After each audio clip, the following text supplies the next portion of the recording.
Hello, everyone. Welcome to Trophy Dark, Isle of Water and Blood.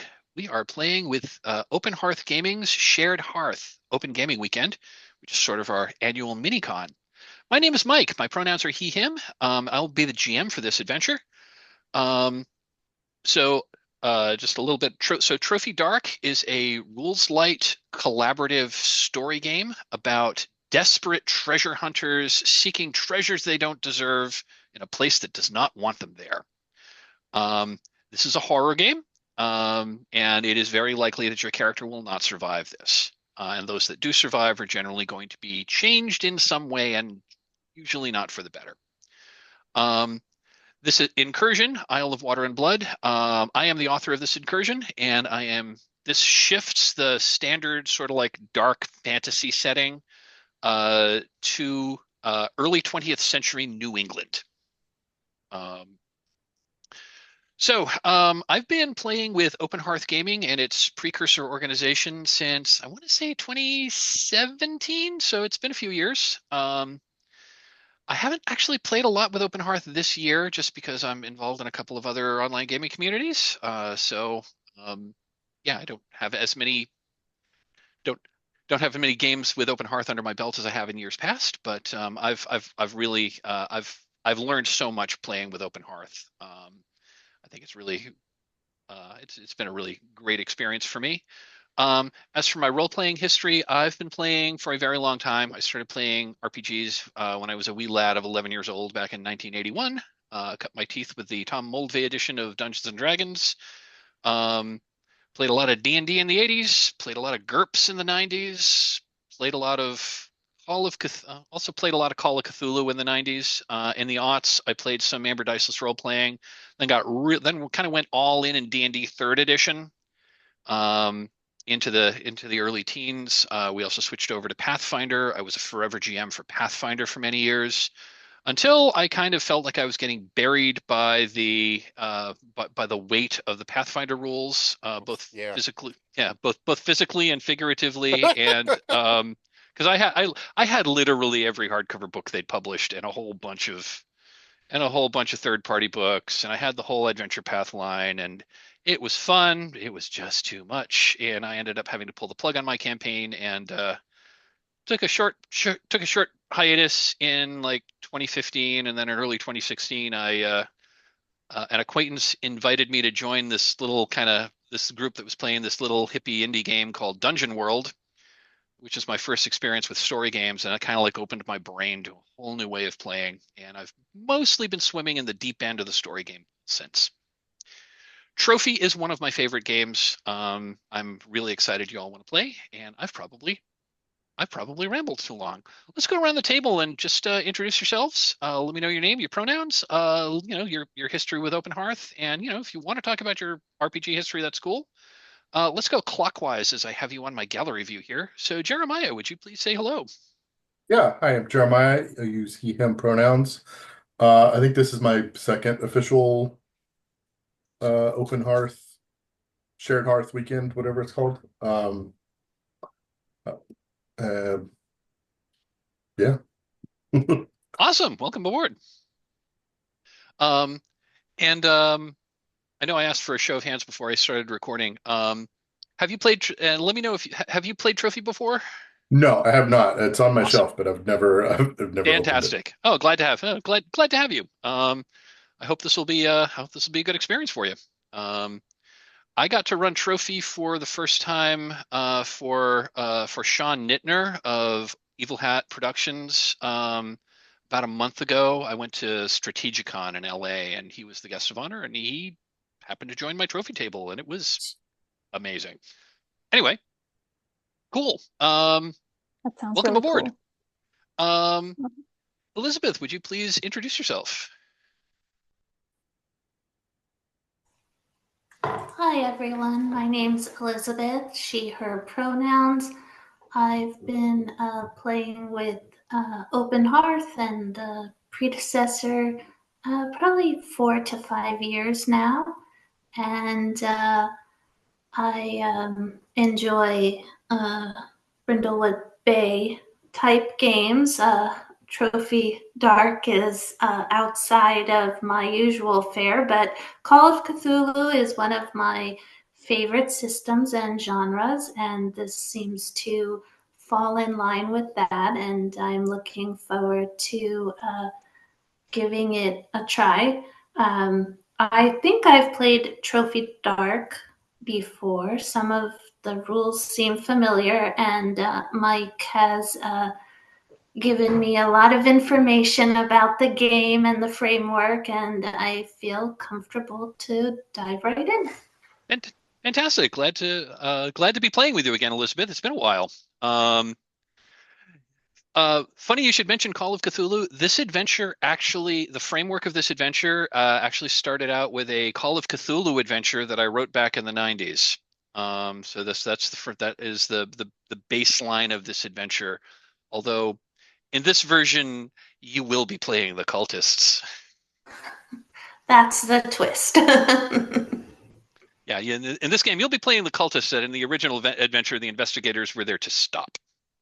There will be no investigators here, so this is going to be what good. happens. No pesky investigators to get in the way. The ritual is going to go off without a hitch then. Absolutely.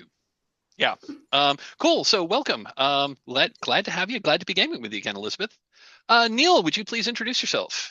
Certainly, Neal, he, him. This is really, I think, my first serious dive into an open hearth event, but I've played with a few of the GMs before. I know at least one of the moderators in person from real life conventions back from before the pandemic. I pretty much switched over to online cons since the pandemic. Plus, the commute to get food's a lot shorter. I just walk out to the kitchen. I've played, oh God, tons of indie RPGs. Basically anything that's non-D&D, I'll try at least once. Experience with Cthulhu Dark. I've played Trophy Gold once. And I've run Blades extensively, so I'm familiar with, some of its what it inherits from. So I'm looking forward to it. Fantastic. Glad to have you. Neal, you look vaguely familiar. I think we may have played once or twice in the past, but yes, I'm not 100% certain of that. I also know somebody else who lives up in your area, Judd Carlman. Oh, yeah, I know Judd. He's the one that ran Trophy Gold for me. So we were playtesting. I think it's the adventure that he published for it. I ended up, I didn't survive. I got taken over by the Lich.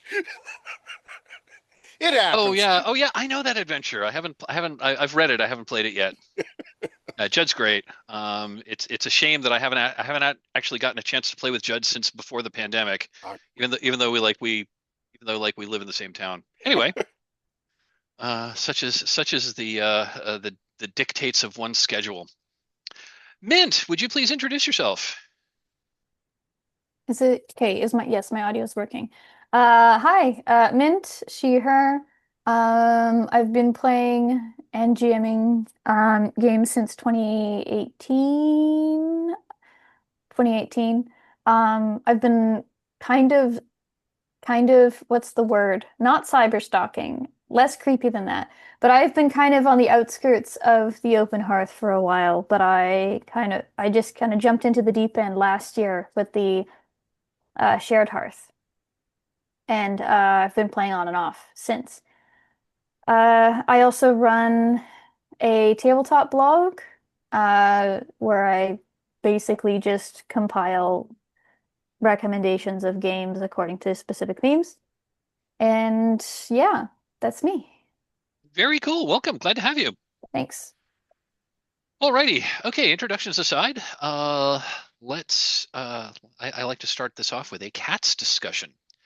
CATS is a story game or starting ritual. It stands for, that's an acronym. It stands for Concept, Aim, Tone, and Subject Matter. It's kind of the elevator pitch of the game, just to make sure that we are indeed all here to play the same game. I have it in our character keeper. I'm going to more or less just kind of like read what I wrote there, but I just want to, formally present what this game is going to be about. So Trophy Dark is a role-playing game about a group of doomed treasure hunters undone by hubris. This particular scenario changes the default setting from a dark fantasy realm to the early 20th century New England. This This scenario tells the story of a group of dilettante occultists who have contacted an entity that they don't understand and have fallen for its promises of power. This is not a hopeful story of heroes fighting monsters. This is a horror story of entitled dilettantes meeting tragic ends, undone by their own hubris. The aim of this game, so you'll play these dilettante occultists motivated by promises of magical power from an entity that they only think they understand. You're not heroes, but entitled dilettantes seeking power by any means necessary. These occultists are doomed, and they probably won't survive they probably won't achieve their goal. Indeed, they probably won't survive this adventure. They're very likely to die by the end of the game, and watching how these characters go out is part of the fun of this game. Those that do manage to gain what they seek may well wish they hadn't. Tone. So the tone of Trophy Dark is desperate and often tragic.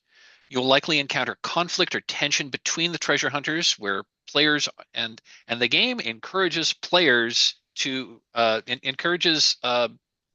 the players are encouraged to have their characters like sometimes backstab or betray the other characters in pursuit of their goal. That is, and there are mechanics around that.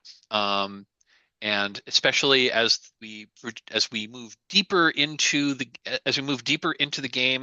game actively encourages characters to like be at each other's throats. Subject matter. This game will be R-rated. Your treasure hunters are risk takers, willing to make dangerous choices. This game will likely be violent, possibly terrifying, and may include scenes of body horror and loss of self-control. Specific content warnings for this particular incursion are occultism, demon worship, small boats in rough seas, drowning, murder, ritual sacrifice, human sacrifice, and blood. That is the concept, aim, tone, and subject matter. Just to touch a little bit about how the game actually works. We'll go into details in a little bit. So Trophy Dark is a highly collaborative and improvisational game. The game is very much a conversation. So the players have a lot of say over how the world works, what's in the world, and how they react to it. There are mechanics in the game where players are given narrative authority to introduce new story elements, which will likely have further implications to the game as the game goes on. And as such, I actually love this because I never know how one of these games is going to go. I'll just throw in a little anecdote. The first time I ran this the first iteration of this adventure, I wrote it for a Monster of the Week game where I initially wrote this adventure as an aside for a Monster of the Week game I was running, where at the end of the adventure I thought it was going to be let's fight the monster, but instead one of the characters said, "Why are you doing this? Tell us your story." And that's when we ended the game. And so I was like, I don't know the full extent of this character's backstory. Let's find out together. So I wrote the sort of like back of the envelope version of this incursion over the next week. And in the course of that incursion, one of the Devil's Bargains mechanics, one of the players introduced a trickster spirit that was there in the game that became a major recurring NPC for the rest of that adventure, or for the rest of that campaign, even when we stepped out of Trophy Dark and back into Monster of the Week. So I never know how these games are going to go. This is probably like the 10th or 11th time I've run this game. It has never ended the same way.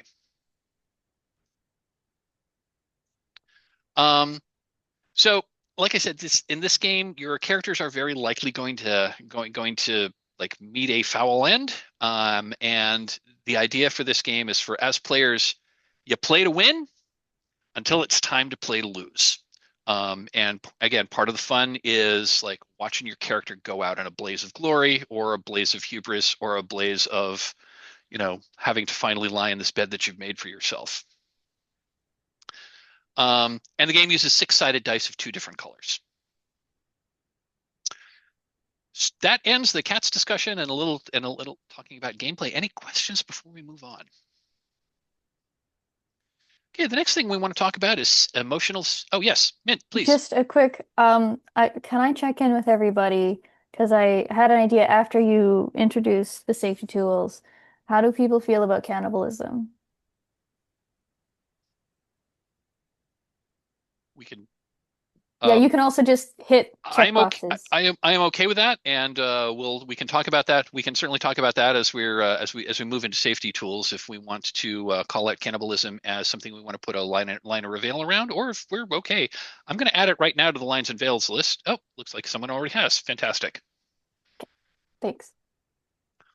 Okay, so emotional safety at the table. So we're a bunch of strangers or near strangers are getting together to play a game on the internet, and the purpose of this little endeavor we're doing is to have a good time. Each of us is bringing with us a different set of life experiences. What might be perfectly fine for you to there may be subjects that are perfect that you think are perfectly fine to deal with in a game setting that I might not really want to deal with for fun. And so we're going to be using a set of nested safety tools that we can use to focus on the fun and hopefully, figure out ways to not, hopefully figure out ways to put bounds around what we don't want to deal with. And in case we do kind of like start walking into a minefield, we have some tools that we can interrupt and hopefully back ourselves away before we get into too much danger. So we're going to be using a set of 4 nested tools. The first and most basic is called the open door policy.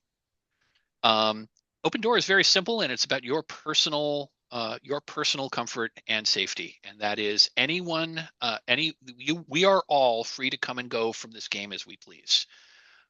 Anyone may step away for any reason, whether you need to take a bio break, whether you get a phone call on your landline, whether your dog jumped on the table and knocked over a vase of flowers and you need to clean it up, or whether you've decided that this game I'm not really enjoying this game, and I think I'm gonna bail. We are all empowered. We are all empowered to come and go from this game as you please. The only thing I would ask is if you decide to leave and you decide that you don't want to come back, please let us know so we don't wait too long for you. Please, and our reaction would be cool.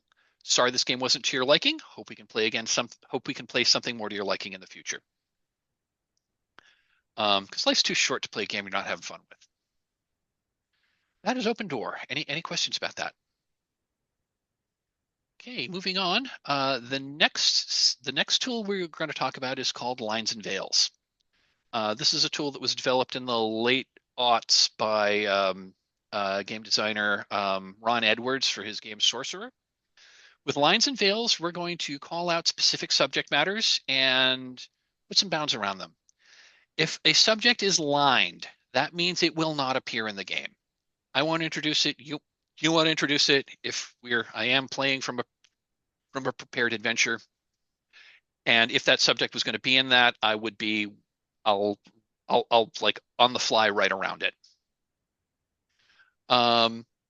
So that's a line. It's just it's just not gonna be in the game. If something is veiled, that means we can acknowledge that this sort of thing happens in the world. We may see signs or hear reports of this thing happening. We can acknowledge that this thing exists, but it's not going to happen on camera. It's not going to happen to one of the player characters. It's not something we're going to dwell on. Later iterations of the Lines and Veils have added a couple of additional columns, which I have also incorporated. There is the Ask First column. If you want to say something is ask first, that means it may be okay in some situations, you may not be okay with it in others. So before we introduce something that has an ask first on it, we're going to pause the game, step out of character, just have a little discussion about, is it okay if we do this? Cool. Okay, we'll go for it. No. Okay, we'll do something else. There's an interested tab, which is if this is a subject matter that you're actually interested in exploring, we can mark that. And assuming everyone else has assuming everyone else is cool with that, I'll do my best to like point things in that direction. And finally, there is an inherent column. If a subject is inherent, that means it's kind of a core concept to the game and or scenario that we're playing. And it might be hard to line it completely. Like we probably can't line it completely, and it might be hard to veil more than one or two of them. So that's sort of like throwing out a content warning for the kind of thing. If you've got like more than like one or two things that are marked as inherent that you have an objection to, that this game might not be for you. That is our lines and veils. On our character keeper, I've got a list of I do have a list of lines and veils, and I'm going to pause the recording right now so that we can talk about that without so we can just talk about that for ourselves, because we don't need to necessarily call those out. I'm going to pause the recording right now so we can talk about that. Okay, we have established a set of lines and veils. Just going to note that our lines and veils document is a living document. If things come up during the game that we want to add to the lines and veils list, we all can certainly do that. So the next tool we're going to be calling out is the X card. The X card is a reactive tool that we can use in play if something is if we're starting to like go into a direction that you don't like. If anything happens in the game that is making you uncomfortable, or that is detracting from play, please invoke the X card. You can say X card. You can say, if we're on camera, you can make the X gesture with your hands. You can type it. You can maybe type it in the Zoom chat.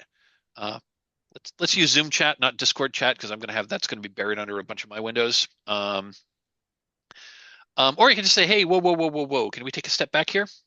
That's the same as invoking the X card. If you invoke the X card, we are just going to pause the game. We're going to have an out-of-character discussion about what we need to address. Then we can use another tool. I use this in an informal. I use it. Then we can use a tool that's called script change to address that. I will, with apologies to the author of script change, I tend to use it a little more informally than the tool as described, and I just mean that that's like script change, like X card means we're going to pause the game. Script change is how we fix it. So that means we can retcon the scene, like rewind the scene, take out the problematic elements, and like rerun the scene differently. We could just fade. We just cut the scene and move on. We could like fade to black. There's a number of things we can do. We don't need to know why you are X carding something, but we do need to know what we need to avoid. You can X card anything that happens in the game, whether that's I've introduced an NPC that was the name of the bully that used to beat you up in 6th grade, and you absolutely hate that name. X card. You know what? This is an NPC, and they don't care what this is. NPC. They don't exist. They don't care what we call them. We'll just change the name and move on. If someone has introduced, Neal, you have a question. No, just one quick aside. I had John Stravopoulos interrupt the game one time to chat with the GM. I missed the chance to X card John. Or his interruption, at least. Anyway, please continue. Got it. If someone introduces a plot element that you think is off tone, or maybe a little too comedic for this kind of game, or goes way darker than you like, X card it. Again, we'll step out of character. We'll have a discussion, and we'll fix it. And again, you can X card anything that happens in the game. Whether that's in character or whether that's out of character. It is perfectly okay to invoke the X card to pause the game if there's like player behavior that's bothering you, whether someone's regularly mispronouncing your name or misgendering you or talking over you or is telling you how to play your character. I will try my best as GM to notice that and put a stop to it. But if it happens and I haven't noticed, please X card and we'll address that. That is the X card and script change in a nutshell. Any questions? Okay. One other thing, this isn't exactly a safety tool, but this is where to talk about it. If something happens to me and I am gone for more than 10 minutes, assume that something's happened to me and that, and that, where unfortunately that just means the game is over. I wish I could say that I've never invoked that, but in the many years that I've been gaming mostly online, I've occasionally been running a game where I had a power outage, or I had an internet failure, or there was one time I'm like, given where I'm like my home office where I'm running this game is like right at street level, and I'm looking right out at the street. There was one time a few years ago where I witnessed a traffic accident, needed to pause the game and talk to the cops. Hopefully that won't happen. That doesn't happen very often, but again, if something happens, I'm gone for 10 minutes. It's kind of like the old, when you're in college and the whole lecture thing. If your prof doesn't show up for the first 10 minutes of class, that means the class isn't happening. I will do my best to contact you as soon as I can once I know what's going on, but that just means, take the rest of the evening, go on with your lives. That concludes our safety talk. Does anyone have any questions? Okay. Well then, let's talk a little bit about Trophy Dark. So Trophy Dark, as I've said earlier, this is a collaborative story game. It takes a lot of its DNA from Blades in the Dark. So if you've played Blades in the Dark, the dice resolution mechanic is going to be very similar. There are a couple of different roles in the game. The one that is going to be the most used, sort of like the beating heart of Trophy Dark, is called the Risk Roll. The Risk Roll, with the Risk Roll, so Trophy only uses D6s of two different colors, generally called dark and light. In a Risk Roll, if you're doing something risky and failure has consequence, I, the GM, will generally call for a Risk Roll. You're going to be putting together a small pool of dice of one or perhaps two colors. When you want to do something, you'll take one light die if you have an appropriate skill that would help you in the situation. You can take a second light die if you accept a devil's bargain offered by either the GM or another player. Talk about devil's bargains in a moment. You can also take a dark die. You can also take a dark die if you're willing to risk your mind, your body, or your soul. Depending on how dangerous or risky the thing is, the GM may require a dark die in this. And if you don't have an appropriate skill and you don't accept a devil's bargain, then the only way you can do a risk roll is with a dark die. So you don't unlike a lot of games, you don't get a free die just for making the attempt. So that's one thing that is different from Cthulhu Dark if you've played that game. So you'll gather your dice and you roll them, and we're looking at the highest individual single number on all of the dice. So if that highest number is a 6, that is a full success. I give you narrative control, you tell us how you succeed. If the highest die is a 4 or a 5, that is a success with a complication. Either I tell you what the complication is and you tell us how you succeed and you tell us how you get by it, or you can say, or like if you want to say what the consequence is, if you want to say what the complication is, that's fine, and then I will narrate your success. Which is a little different, again, a little different from how Blades or Powered by the Apocalypse games approach that. If your high number is a 1, 2, or a 3, that means it is generally that's like the miss result in PBTA. It doesn't necessarily mean you failed at the immediate task at hand, but it does mean that the story is moving not in your favor. Before we roll the dice, we will establish what the stakes are. So again, when we call the risk roll, you tell us what you are afraid of. You tell us what you want to succeed, what you hope to accomplish. You can also tell us what you're afraid will happen if things don't go so well. And I, the GM, may pull the table depending on the situation. I may pull the table and ask other players what they think the consequences might be of failure. So we'll kind of like build that together, and that's how you, the players, have some narrative control. So you kind of help set what the consequences of failure are. devil's bargains. You can the GM and or possibly other players may offer devil's bargains, and that is a new story element that we will introduce to the game that is going to be true regardless of how the roll goes. You generally, for a devil's bargain, you generally phrase that as no matter what, comma, and then you put the devil's bargain in. So the devil's bargain should not, a good devil's bargain doesn't have anything to do with the actual success or failure of the roll. This is just going to be a new narrative element that's added to the game that may complicate things. Once devil's bargains are on the table, if there are multiple ones or if there's only one, you, the player, get to choose whether or not you wish to accept, which one you wish to accept, and if you wish to accept it. You can make a counteroffer if you like a devil's bargain, but you want to twist a little bit. You can certainly make a counteroffer on that. And if the GM and the player that offered that devil's bargain like it, then cool.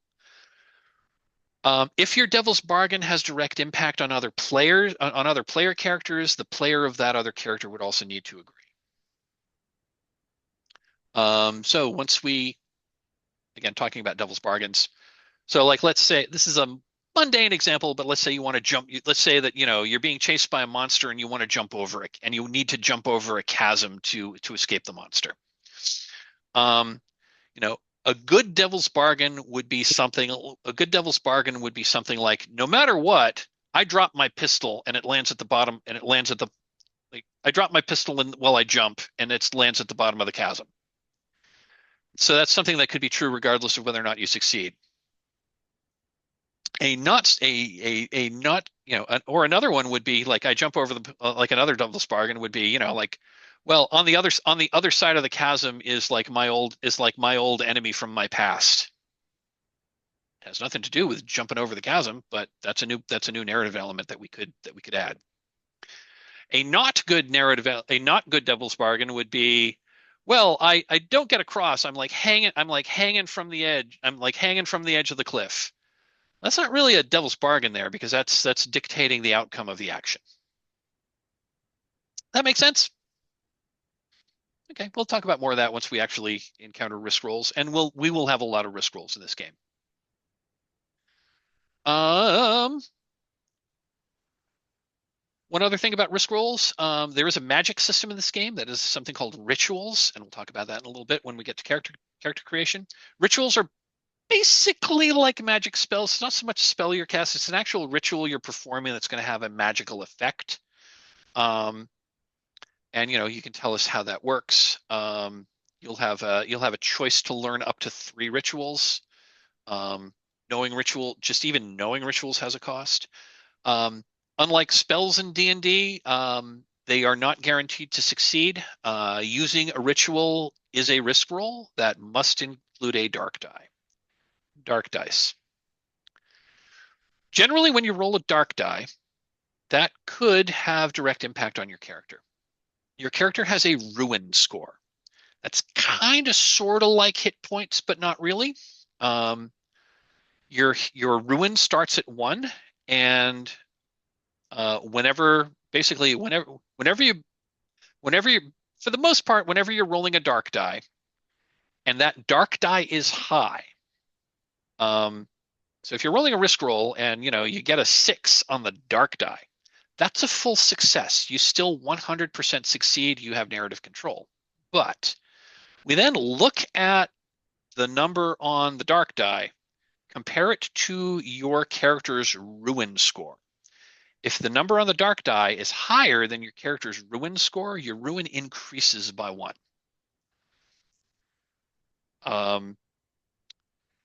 When you get to 6 ruin, your character is lost to the darkness. So at 6 ruin, your character is out of the game. If your character does reach 6 ruin, we're going to pause the game, focus on that character. This is an important moment when the character leaves the scene. You'll generally have narrative control on what happens to your character. They could just die. They could be, possessed by a monster and they are now a new antagonist. They could just go screaming off into the night, never to be heard from again. It's really up to you. So that's how your character could exit the game. I'm going to mention one. So basically, anytime you're doing something risky, we're going to have a risk roll, with one major exception. If the way the game describes it, if you attempt to fight the horrors of the forest, in other words, if you attempt to fight monsters in order to defeat them or kill them, you will die. No roll. That's the combat system. If you fight normal, you can have a fist fight or a pistol or like a shootout with normal people. That will be a risk roll. But if you try to fight supernatural monsters to defeat them, they're going to kill you. That's just how it goes. That's taken directly from Cthulhu Dark. You can fight past a monster. You can try to run away from a monster. You can try to hide from a monster. That would be a risk roll. But if you try to if you try to defeat a supernatural being by shooting in the face, it's going to eat you. What about trying to trick them or lure them into traps or bargain with them? Is that all trying to defeat them? No. Those would all be risk rolls. Those would all be risk rolls. It's just if you try to stand, if you try to stand and have a fist fight with a bayaki, it's gonna, you're just gonna die.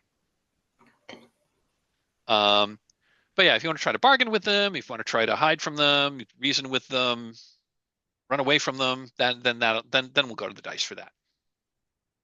But unlike Call of Cthulhu, which has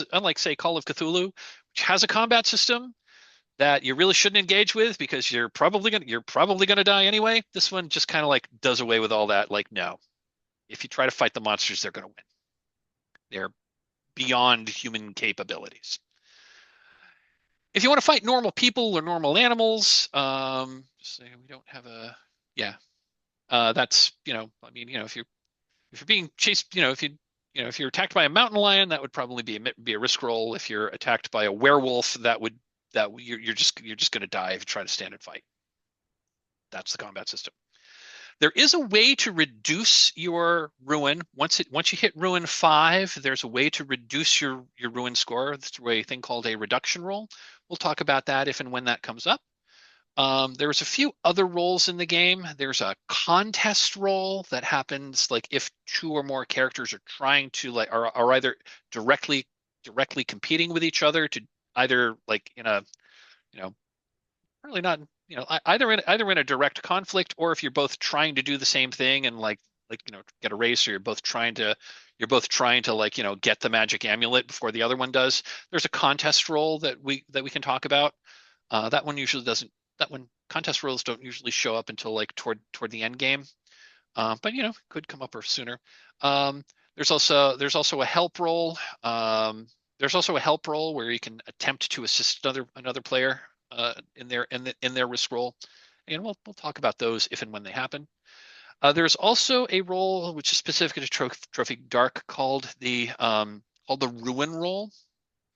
That's probably the next most common roll that comes up, and that is basically if you see or experience something horrifying, I will ask you to perform a ruin roll, and that's basically you take 1 dark die and you roll it. And if the number is higher than your current ruin score, your ruin goes up. Risk roll is going to be the most common roll that we call for in this game. Ruin rolls will be less common, but we'll definitely call for them. The other rolls may or may not come up, and we'll talk about them when they do. I think that's enough info that you need to actually make some informed decisions about your characters. So if you have a moment, let's click on the Treasure Hunters tab. I have a question about the Devil's Bargain. Yes. Should I just hold it until the mechanic comes into play, or ask now? And it's up to you. If you want to, feel free to ask away, or if you'd like to hold it and ask it when we have our first risk roll. That I'll leave that up to you. Oh, I'll ask it now in case I need to prepare. Sure. Does every player need to, or can offer a devil's bargain, or is it only one player? The answer to that is it depends. Generally, the way the rules work is the way the rule is presented in the book is like all the players have the option to offer a devil's bargain if they have one. You don't have to offer one if you don't have one. And depending on timing and depending on like, how intense a scene is, the GM may decide to limit opening it up to the table. Just for reasons of time and or expedience and or not breaking tension. So in that case, it may just be the GM. The GM may decide that this isn't really the best time to like open it up for an out of character table discussion. I'm just going to offer you a devil's bargain, take it or leave it. If someone in that situation has a great one and they want to jump in and offer it, that would probably be fine. But you don't have to offer one if you don't. If you can't think of a good one, you don't have to offer one. Feel free to say like yeah or like. Yeah, I don't have one here. I've certainly done that. Hell, there've been times as a GM where I haven't really had a good one in mind, and because honestly, players are at least as if not more creative than I am. So, all right. Any other questions before we move on? Okay, so we're going to create our characters, so this will be pretty fast. Your character pretty much only has a small number of things that you need to worry about. You've got a name. You can pick your name. You can pick your name from a pick list of ones that are appropriate to the time and place, or you can just overwrite that and choose your own. Pick your pronouns. Also, it's like everyone has already picked a slot, and put your player name in with your pronouns. First thing you want to do is pick an occupation from the drop-down list. Your occupation is what you do now. Your occupation is going to give you 3 skills that are associated with this occupation. So go ahead and look at that. The actual Trophy Dark game has I think it's a D66 table, so there's 66 options. For this game, I've restricted it. I've made custom occupations and custom backgrounds for this particular scenario, and I think it was a D. I think it was an 18. I think you have 8. You either have a dozen or 18 options. I forgot off the top of my head. But these are occupations. So the year, by the way, is the year this is taking place is 1902. The setting is the game is going to start in the seaside town of Portsmouth, New Hampshire. And it is the night of Halloween. And I'll go talk about the scenario in a little bit, but you are dilettante occultists who are all members of an occult secret society called the Hermetic Order of the Crescent Moon. In fact, well, before you actually make any choices, let me go ahead and read. Let me go ahead and just. You know what? Let's make our characters first. So you are dilettante occultists who are members of the Hermetic Order of the Crescent Moon. You have assembled here to go to an island, a small barren island off the coast of New Hampshire. By the way, this island really does exist. I've been there. In fact, it's a photograph of the island behind me. There are some tiny little rocky islands just off the coast of New Hampshire and Maine called the Isles of Shoals. And that's where this adventure is going to take place. The name of the island you will be on is Smuttynose Island. Smuttynose being an old Yankee word for the harbor seal. And seals regularly, there are way more seals than people on these islands. In fact, most of them are completely uninhabited. Back in the late 19th and early 20th century, there was a small hotel that operated as a bit of an artist's colony on Smuttynose Island, and that is where much of this adventure is going to take place. Just putting that out there. So you are dilettante occultists who live in Portsmouth, New Hampshire. If you want to be from Boston, if you want to be from, Portland, Maine, if you want to be from Manchester, New Hampshire, that is cool too. But so your occupation is what you do now. Your background is what you used to do. So your occupation is going to give you 3 skills. Your background is going to give you an additional skill. So you will have 4 skills that are at your disposal when you need to do risk rolls, or to give you fictional authority to do whatever you want if it makes sense. The skills are deliberately vague. Whether or not they come into play, if you can make a compelling argument as to why your culture skill is going to come into play when you're trying to, find information out of a library, make a pitch. If it makes narrative sense, I will absolutely say, sure, take a light die. But it's kind of up to you to tell me how that skill applies. But again, they're deliberately vague.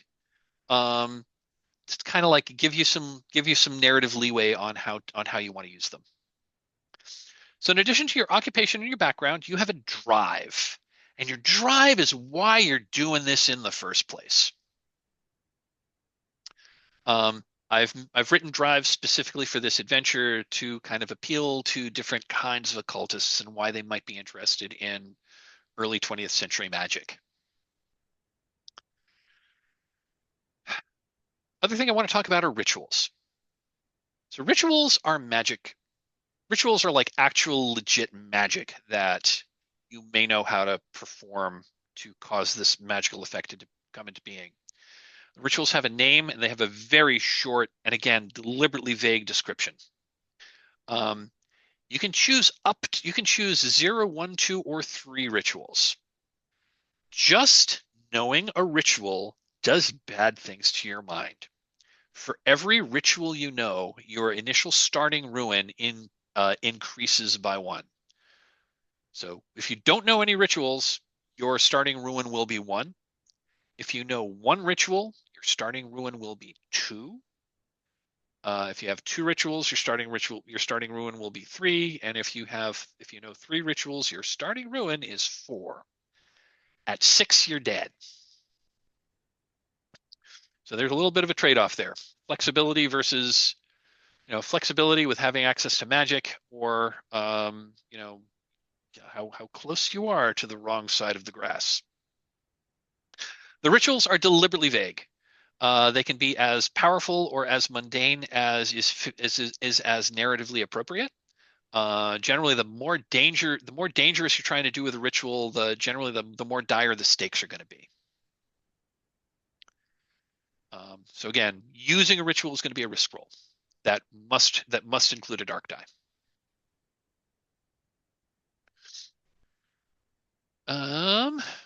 And finally, if you would like, under that kind of like gold thing that's kind of like walking you through how to create your character, if you have an image of your character that you would like to add, you can plug the URL that goes directly to that image on the internet, and it'll grab that image and just like automatically place it right in there.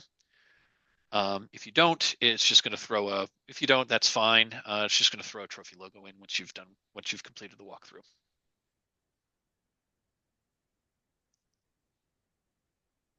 That is character creation in a nutshell. Does anyone have any questions or want to know more info?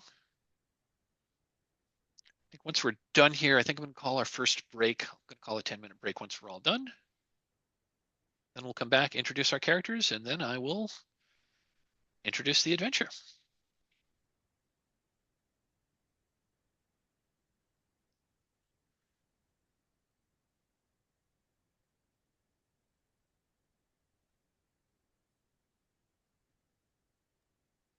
And if folks are done, if folks are done, let's see, I think you can just click that check. You can uncheck that character creation walkthrough, and that means that you're basically done.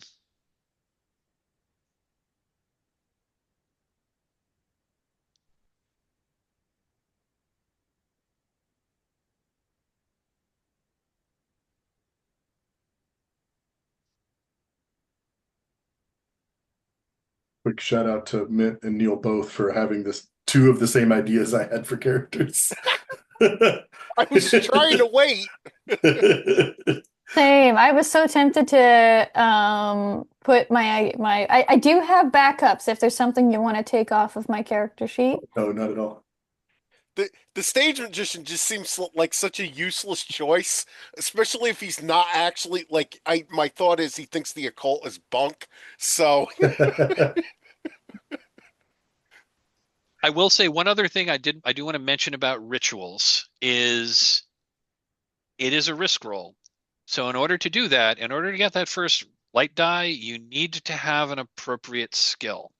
There are a couple of backgrounds that do have rituals as a skill, which generally means that counts toward a ritual.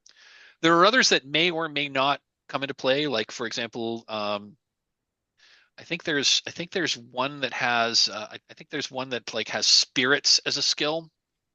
So if you have a ritual that is about spirits, that would come into play. But if you have a ritual about lighting things on fire, it probably wouldn't.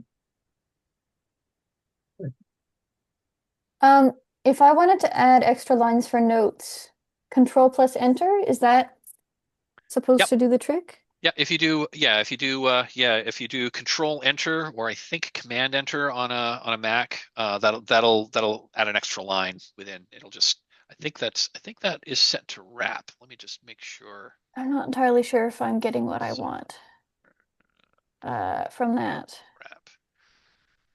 Yeah. Which one's yours? Your Dottie? Yeah. Let me just. Yeah. Yeah. So if you want to basically, if you want to type in there, I am Oh, typing. like, right, so it'll expand. Yeah. So if you do Control Enter, it's going to kick another Yeah. line. I thought it was like if I wanted to like create another like actual line, not just expand the box. Got it. Yeah, it's just going to expand the box. Okay, Now let me fine by me. Yep. Yeah, that's all. That's all. I mean, if we really wanted to, we could throw more lines in there, but it's just as easy to do that. Is everyone cool with their characters? Awesome. Okay, I've got 6 minutes. I got 6 minutes past. Let's take 10 minutes and come back at 16 minutes past the hour. Awesome. I will see you then, and then we'll introduce our characters. And we're back. So I think I'm going to introduce the adventure, and then we'll introduce our characters. So one thing that Trophy Dark incursions often have is a introductory poem. I didn't write this one. This is from Reflections on Appledore Island, which is another of the Isles of Shoals, by James Russell Cowell, which was written in 1879. A heap of bare and splintery crags tumbled about by lightning and frost, with rifts and chasms and storm-bleached frags that wait and growl for a ship to be lost. Not islands, but rather the skeleton of a wrecked and vengeance-smitten one.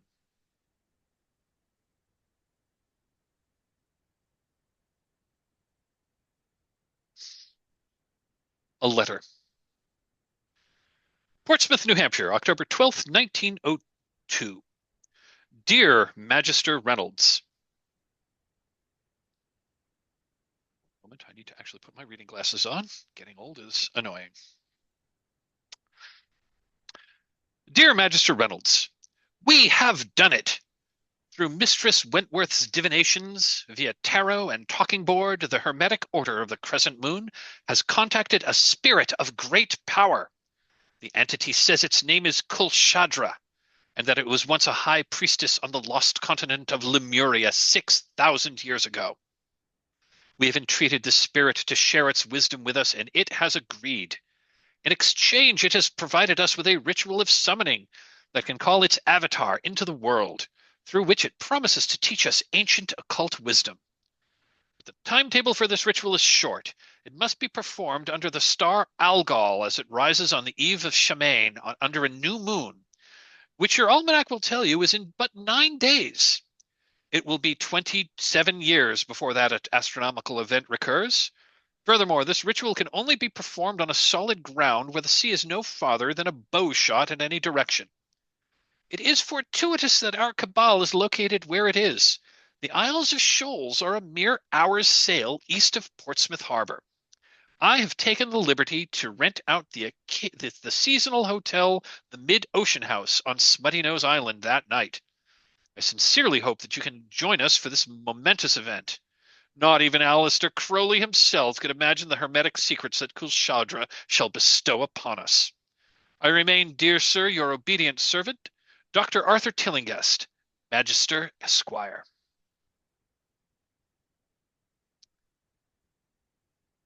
Background. October 1902.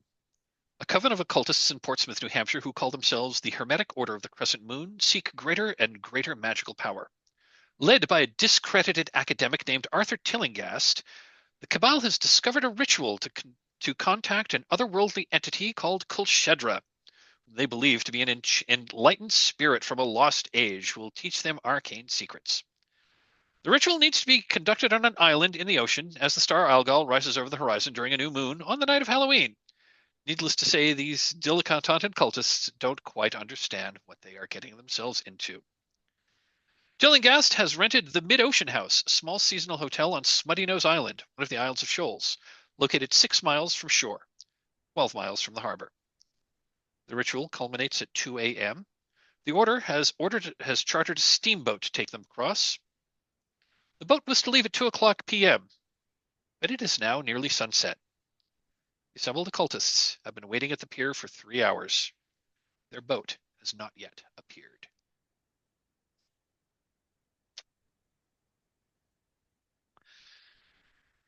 Okay.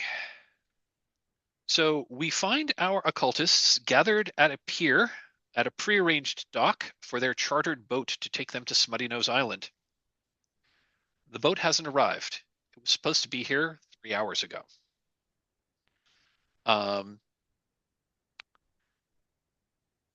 It's actually a pretty nice day for late October. It's certainly chilly. The wind is blowing off the ocean. You are standing on this pier under a bit of an awning that's set up. No boat has shown up. Let's go ahead and meet our assembled personages who are waiting at this dock. Let's go left to right in character keeper order. So, Jeremiah, would you tell us about your character? Yeah, first question, did I inadvertently pick the exact, or were you using that name on purpose? Or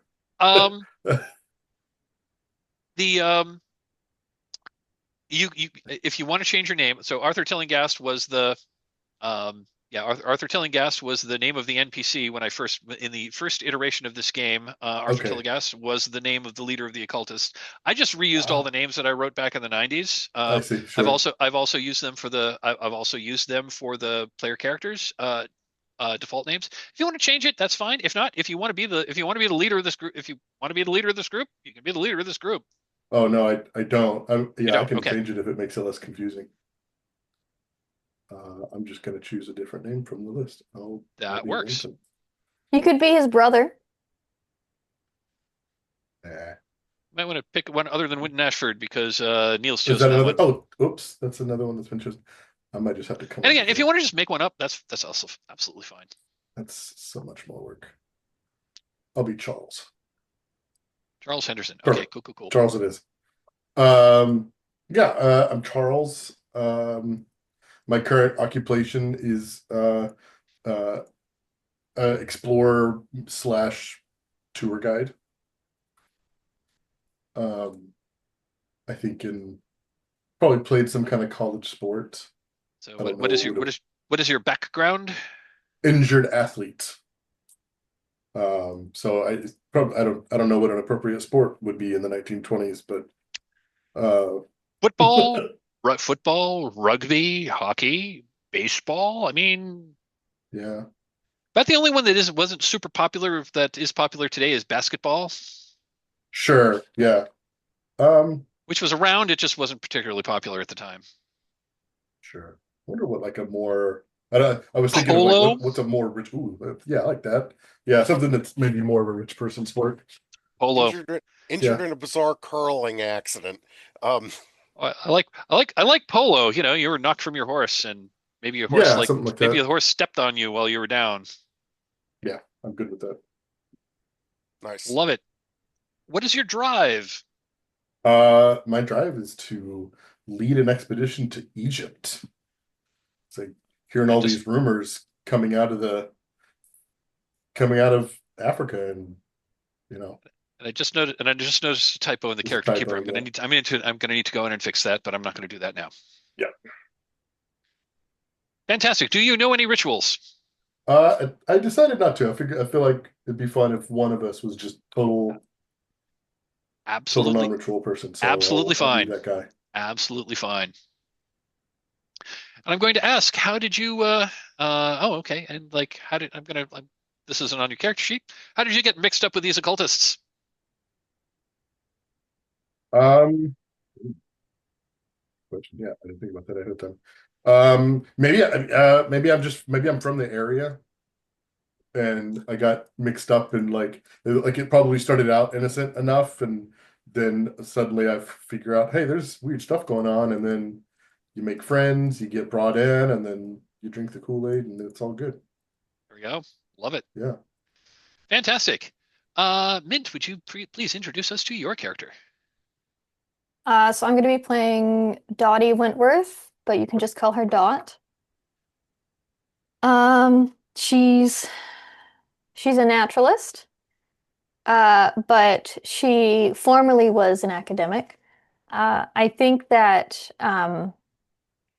when she's standing on this dock, she's got this big hat, and like from a distance you can see like it looks like this hat has got mostly just like different like flowers and stuff pinned to it. But I think like if you look closer, I think that you can see that like it's not just flowers. She's also pinned like butterflies and beetles and other like insects to her hat. And she wears these very like delicate like silk kid gloves basically. They just go up to the wrists. Love it. Hmm. She's with the group because her old buddies at her university have kind of laughed her out of the halls. And these are the only people who seem to like see that her work has value. I love it. Fantastic. Do you know any rituals? I do. I know bind. I can hold a person or animal in place. Love it. Yep. Fantastic. Okay. Lovely. Neal, would you introduce us to your character, please? Certainly, I will be playing Winston Ashford. Winston was originally a confidence artist and is now a stage magician, which he views as just a shift from one kind of flim-flam to another. He is from the Boston area and would like to retire to the countryside because, quite frankly, the city is disgusting. Um, what with all the horses everywhere, and we don't need to go into details. He has joined the group because he is convinced that this entire thing is a huge scam, and he wants to figure out how it all works. He does know one ritual, which is vanished. How to get the money. Exactly. And he's also convinced that that's just a trick. He's used it. Well, he hasn't actually. He's used it probably once or twice in the past, but he's not convinced this is actual magic. It's just sleight of hand, like any other stage magic. Love it. Fantastic. Cool.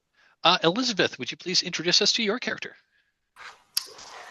I'll be playing Florence Maxwell. Her background is as a European aristocrat. She is a Bohemian who was born in Eastern Europe and learned the old ways of studying the stars and interpreting their movements and impacts on humans and being able to predict the future. And through her talents, she was able to mingle with the upper crust of society and offer readings and fortune telling. Unfortunately, she became involved in a scandal that caused her to have to leave the continent and come to the New World. And one last act of kindness from a well-placed person was to connect her with Tillinghast and his group. And she wants to find the Necronomicon to redeem herself and maybe get a little revenge for those who pushed her out. I love it. I'll just note for those listening at home, under background, European aristocrat. Aristocrat is in quotation In marks. quotes. So Yeah. you can like so if you really want to be an aristocrat, that's absolutely fine. But if you want to be like someone who just claims to be there and is affecting an accident, yes, also cool. She claims to be here in the U.S. Of course, if she were to return to Europe, they may know more of the backstory that she has kept secret here. Love it. Okay, fantastic. And her ritual, one yes. ritual is scry. Observe a location in spirit form. Love it. Fantastic. So I'm going to step back just a moment and just say a little bit about the structure of a trophy dark game. So an adventure or scenario for a trophy, they are called an incursion because you are going into places where you probably shouldn't go. Incursions are divided. A trophy dark incursion is divided into 5 rings, and they are as you move into the center, tension tends to increase, the danger tends to increase. Generally there are in the course of the rings, like in the outer rings, the obstacles you're going to face are not particularly challenging, and the rewards that you can find are generally pretty obvious. Even if they're not there, they're like pointing you where to go next. As you progress through the adventure, tension gets higher, things get weirder, and until we get to ring 5, which is kind of the ultimate crucible, where the thing that you are trying to get is at hand if you can just grab it. So we are in ring 1. Also, I will tell you out of character when we have progressed, when we have gone through the ring and are entering the next one. Ring 1.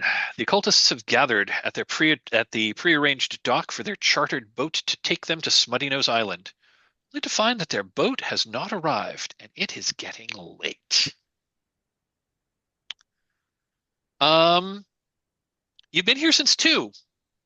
It is now 5. The sun is getting very low in the sky, and you have heard that you really don't want to be approaching the Isles of Shoals at night. Because the Isles are in the middle of a bunch of shoals, and shoals love to put holes in the sides of ships. It's 1902. There is no radar.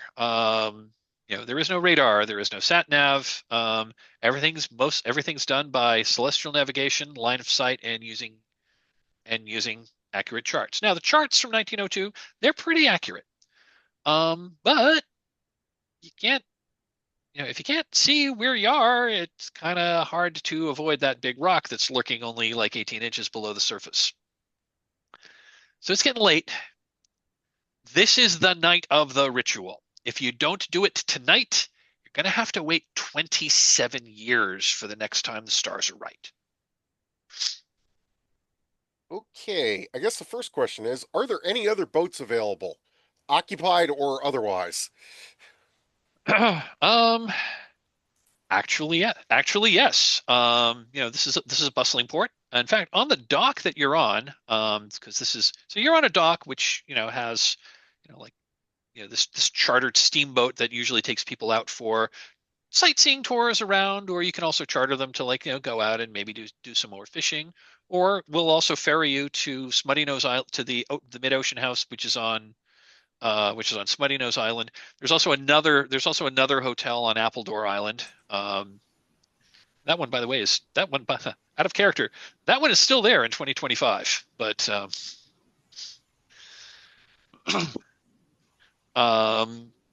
there is actually on the same pier that you are on the other side and up and a little ways closer to the shore. There's a lobster boat.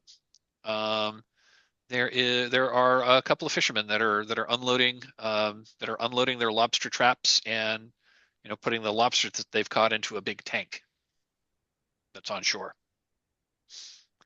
But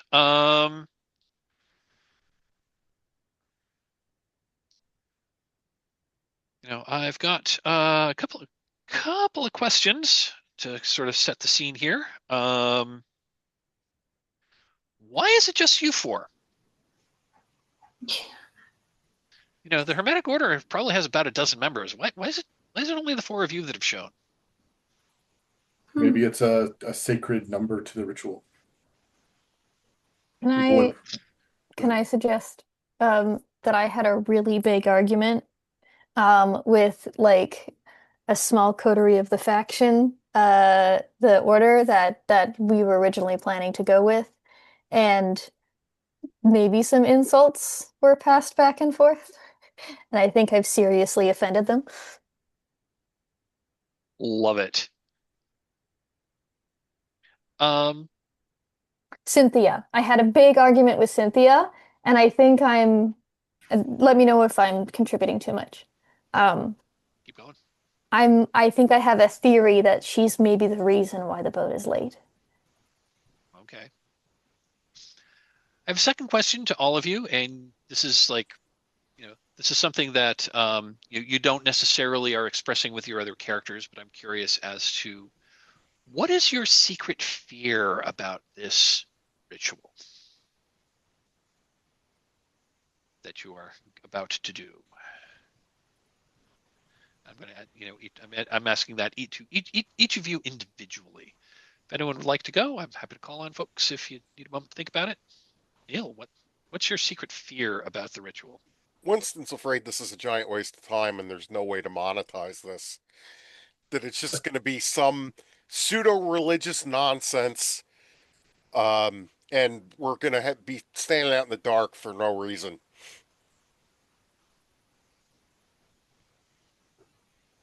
No way to monetize it. So I'm going to just take a moment. I'm going to make sure folks have their character names on the Zoom call. And Neal, you're playing Winton.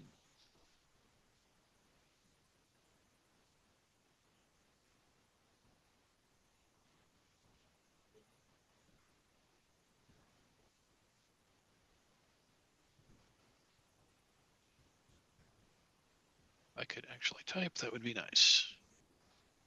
There we go. Cool. Awesome.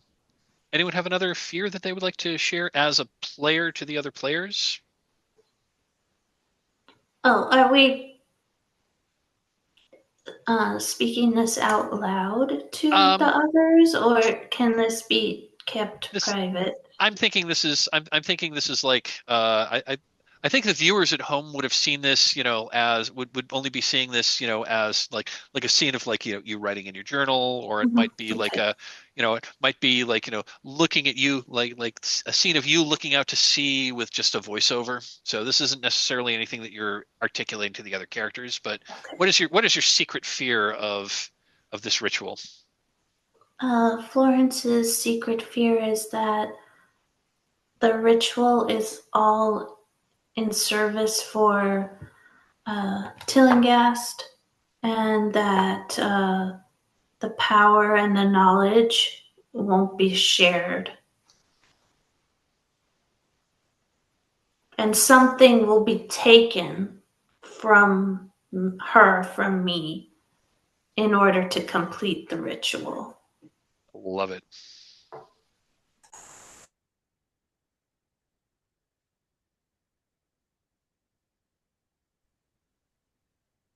Love it.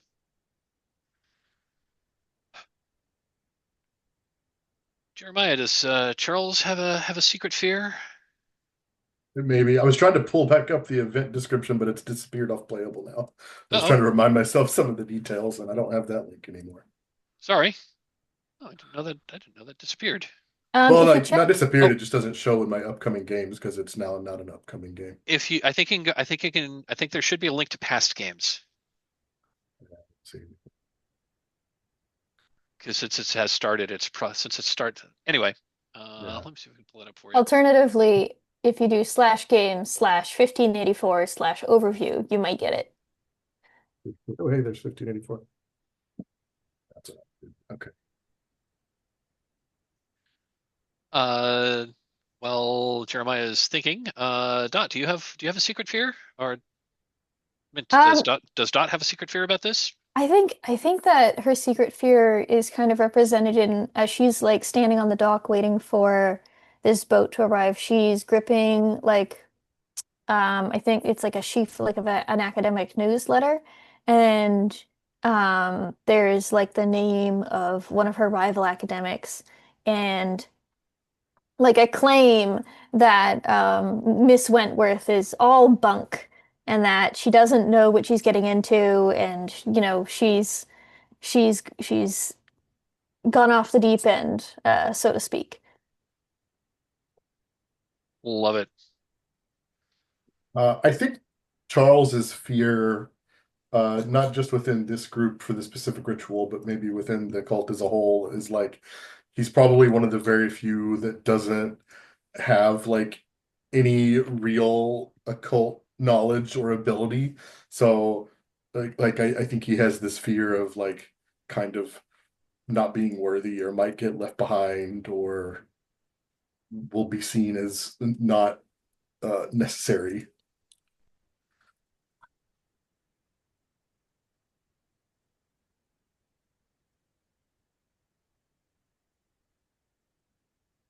Cool. Just making note of your fears. No, don't worry. These will absolutely not come back to haunt you at all. Um. So yeah, it's getting late in the afternoon. I mean, it's October. The sunsets not long after 5, and it's at least an hour sail out there, or so you've been told. Um, I mean, a steamship would make it easy because that goes at a good clip.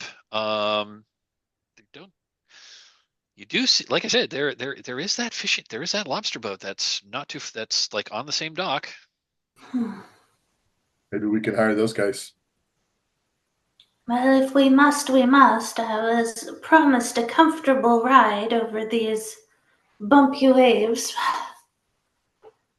If it's the only way, I don't understand why the hotel wasn't purchased for the night before. We could have arrived early, made ourselves comfortable, enjoyed refreshments. I agree. The sooner we get there, the sooner we can eat, and the less cranky I get. So the boat that you see, it is a single-masted lobster sloop. It is a sailboat. It does not appear to have an engine, but it clearly went out and collected a bunch of lobster traps, which they seem to just be finishing up unloading. What do you do?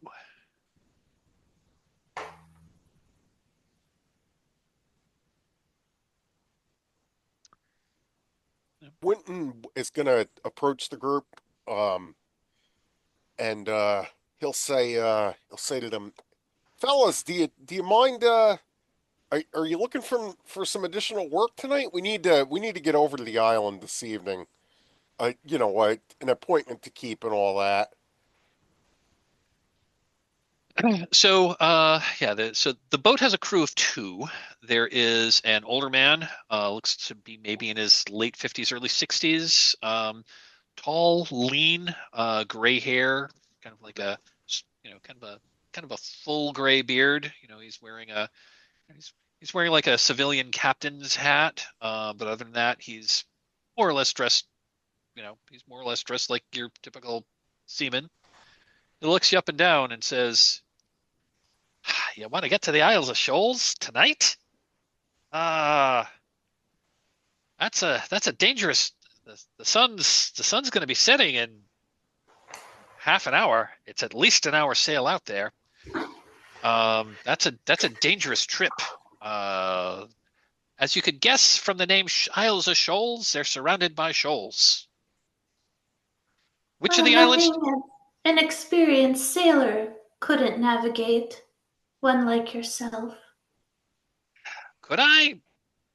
Well, could I? Well, yes, but bad idea." And he looks at the younger sailor that's there. He's a kid. He looks like he's barely old enough to shave. So he's like, maybe 16 or 17.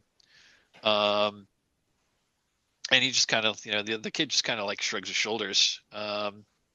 And the captain looks at you and says, "Well, I might be convinced.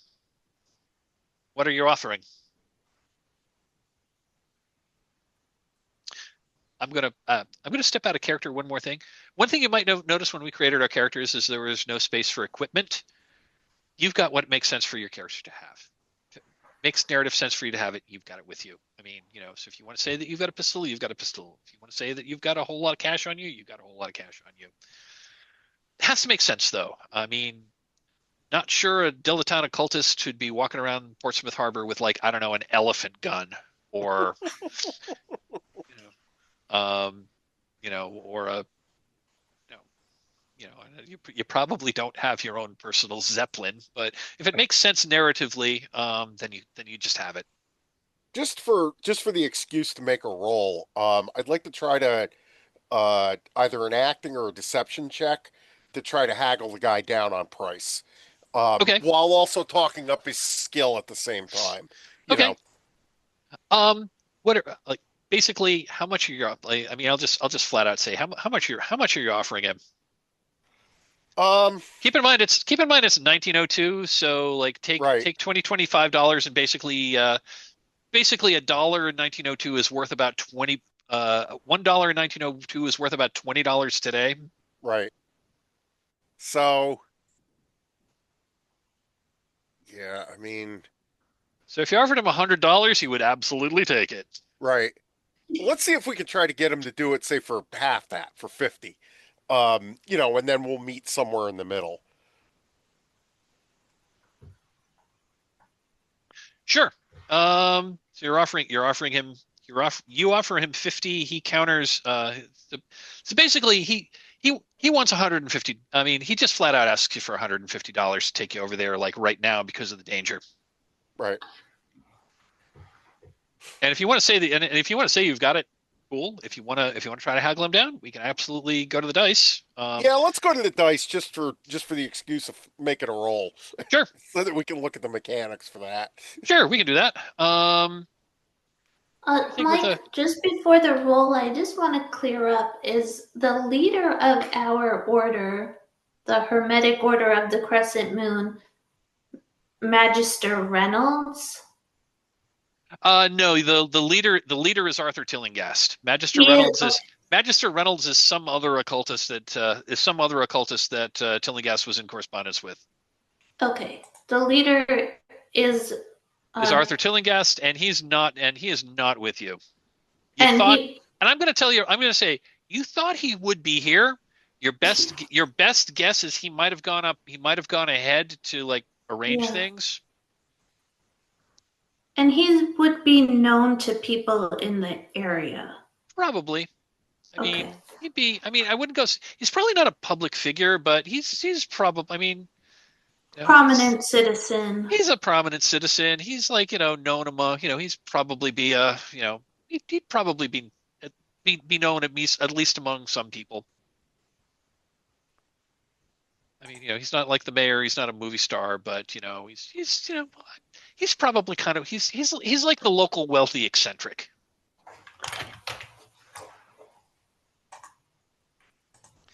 Trying to think if I actually need to call a roll. Let's see. So with a risk roll, well, let's read the roll. Not sure if I actually want to call for a roll here. Okay. I was just tossing it out there. I'm just gonna say. So the way this works is when attempting a risky task, declare what you hope will happen and ask the GM and the other players what could go wrong, and then we'll gather dice. I mean, I don't think anything like really bad would happen other than like they're gonna refuse to go for your price, and Okay. they're gonna say no screw you. But if you offer enough money, they're gonna do it. So, Okay. And of course there are other ways you could conceivably there are other ways you could conceivably coerce them into taking you over. But if you're just offering money, I'm just going to hand wave. I'm going to say, Okay. there's going to be some haggling. He settles on $95, which again, Okay. a lot of money, not a lot of money. It was certainly more than that's certainly way more than you had chartered that steamboat for. Well, it's an emergency. File an expense report with Arthur.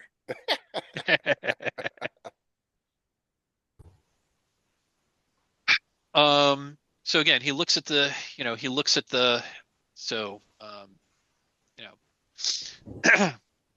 Captain Smith looks at the he looks at the sky. He looks over his shoulder toward the shore as the sun is starting to set over the land, and looking east to sea. You can it's that cool time. And Florence, you totally understand this. You can the sky at the horizon is so things are casting really long shadows. When the sky is starting to turn this like nice golden color. Florence, you just know this. That sun is going down. That sun is going to be below the horizon in about 30 minutes. You're going to have probably another maybe 45 minutes of usable twilight. And then it's going to be really dark. But yeah, he agrees to your price. He agrees to not take you all over for $95. Anything you want to do before you board? I want to pilfer some of those lobsters. I'm very hungry. How are you planning to cook them? Well, there's gonna be an inn, right, when we get Yes. there? Yes. Yes. Well, we're going to get there just fine. So, once we get there, we'll just have the cook make a lobster dinner for everybody. There we go. And of course, Captain Smith and your deckhand can stay overnight for safety's sake. Well, thank you. Well, thank you, ma'am. We might have to do that depending on when we get there. Might not be safe to sail back at night. Again, the shoals are treacherous. Any additional expenses, just send your bill to Dr. Tillingast. He'll gladly pay. He says, I will take that under advisement. All right, watch your step. He does, he offers a hand to help the ladies aboard. It is 1902 after all. All right.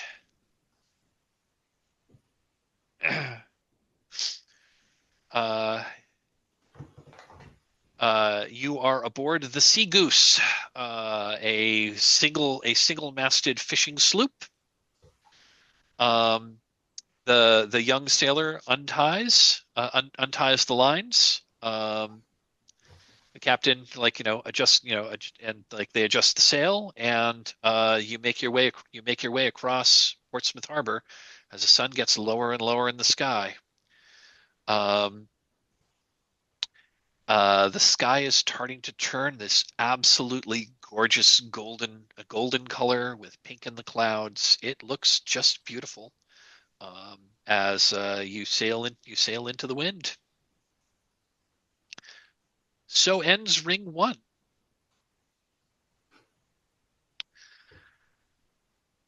You are. It's been about half an hour. The sailors are not particularly conversant. They both, when you try to engage them in conversation, they mostly respond in, they mostly respond in they respond tersely. If you really try to engage them in conversation, they mostly try to you hired us to do a job. We're going to take you to the island, then we got to get out of there because sailing at night is hard. The only conversation I try to engage them in is first asking for champagne. That's what I expect on this preparatory voyage. We should have some champagne, and then I'll try to read their palms. You ask for champagne, and the younger sailor laughs out loud. Champagne? This is a fishing boat. This is a cruise ship. Champagne. Well, I do hope that Dr. Tillinghast will make up this discomfort somehow.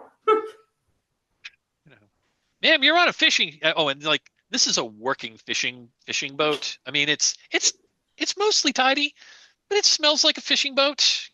Things are. This boat's been definitely. It's well taken care of, but it needs a little paint here and there. Things are a little. And it definitely smells like a fishing.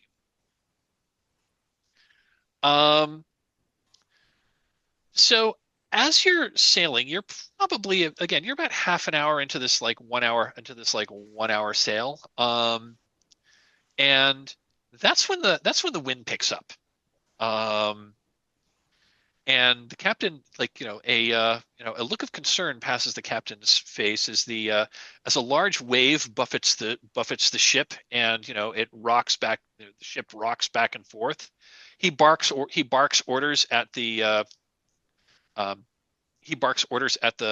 other sailor who mans the tiller. They're adjusting the sails, and the wind suddenly really picks up. That's when clouds start to move in. It doesn't completely obscure the sky, but it's just as the sun goes over the horizon. Again, you still got twilight. Clouds are moving in. It's getting dark. The wind has picked up suddenly, and the seas are suddenly very, very rough.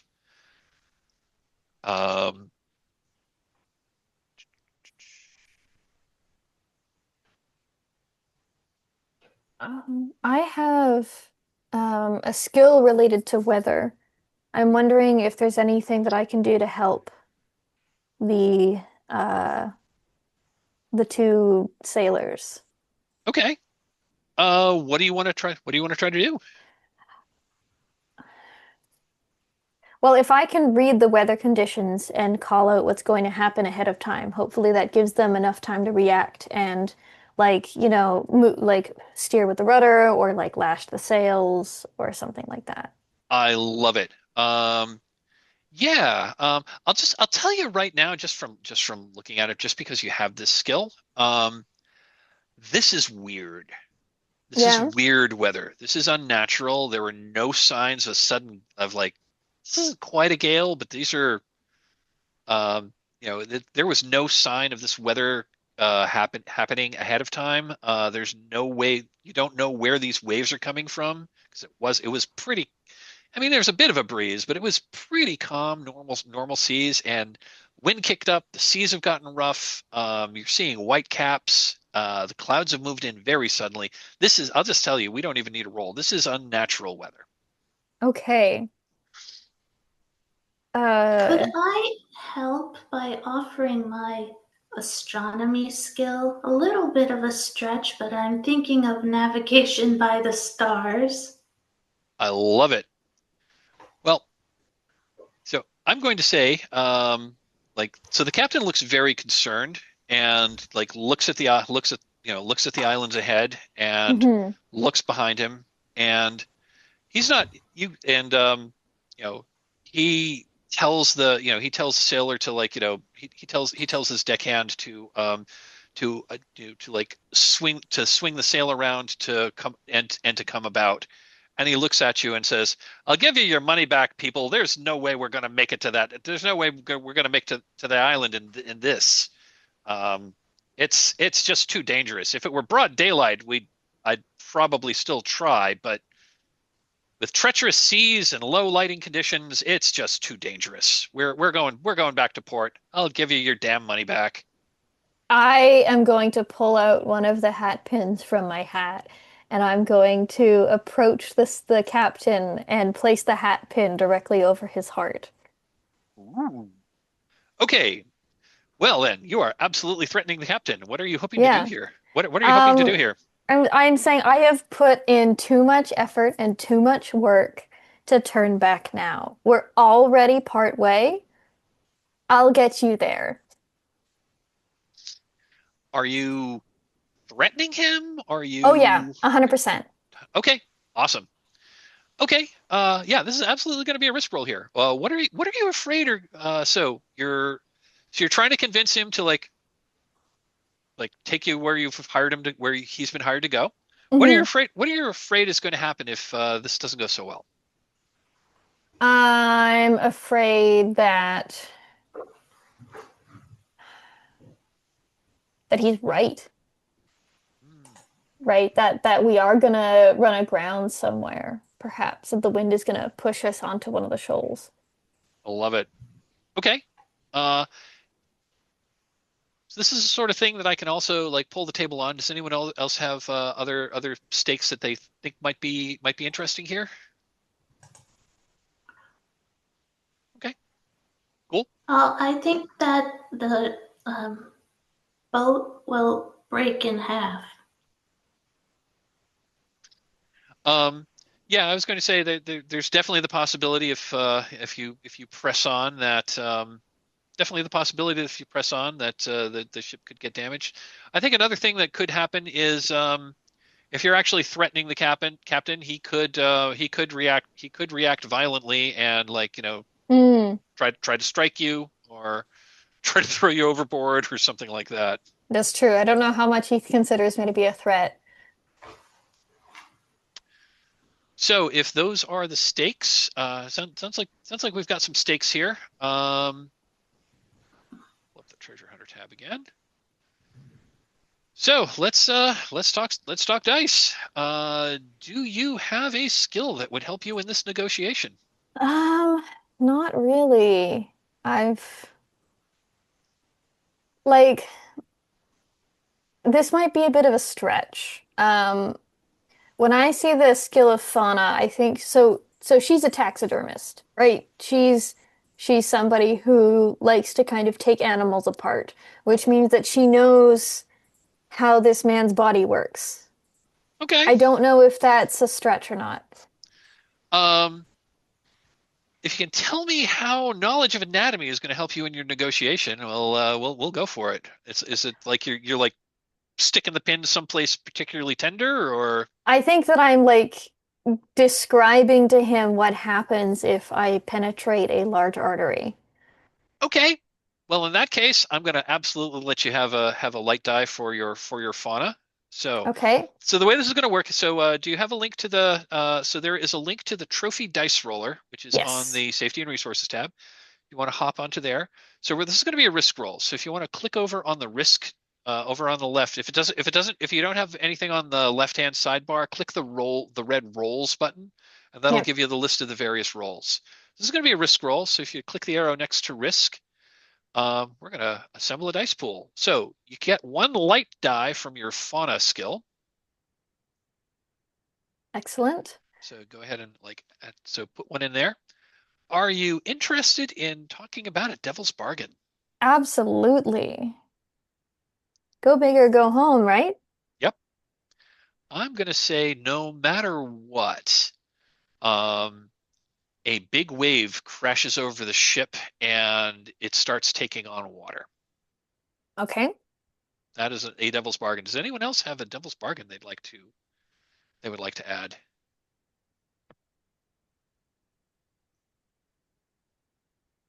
And I'm opening this up to the table. So this is sort of like, no matter what, this will be a new narrative element that we're adding to the game. I'm not sure if this would count within the devil's bargain, but beyond this unnatural weather in the water, you see an unnatural sea creature.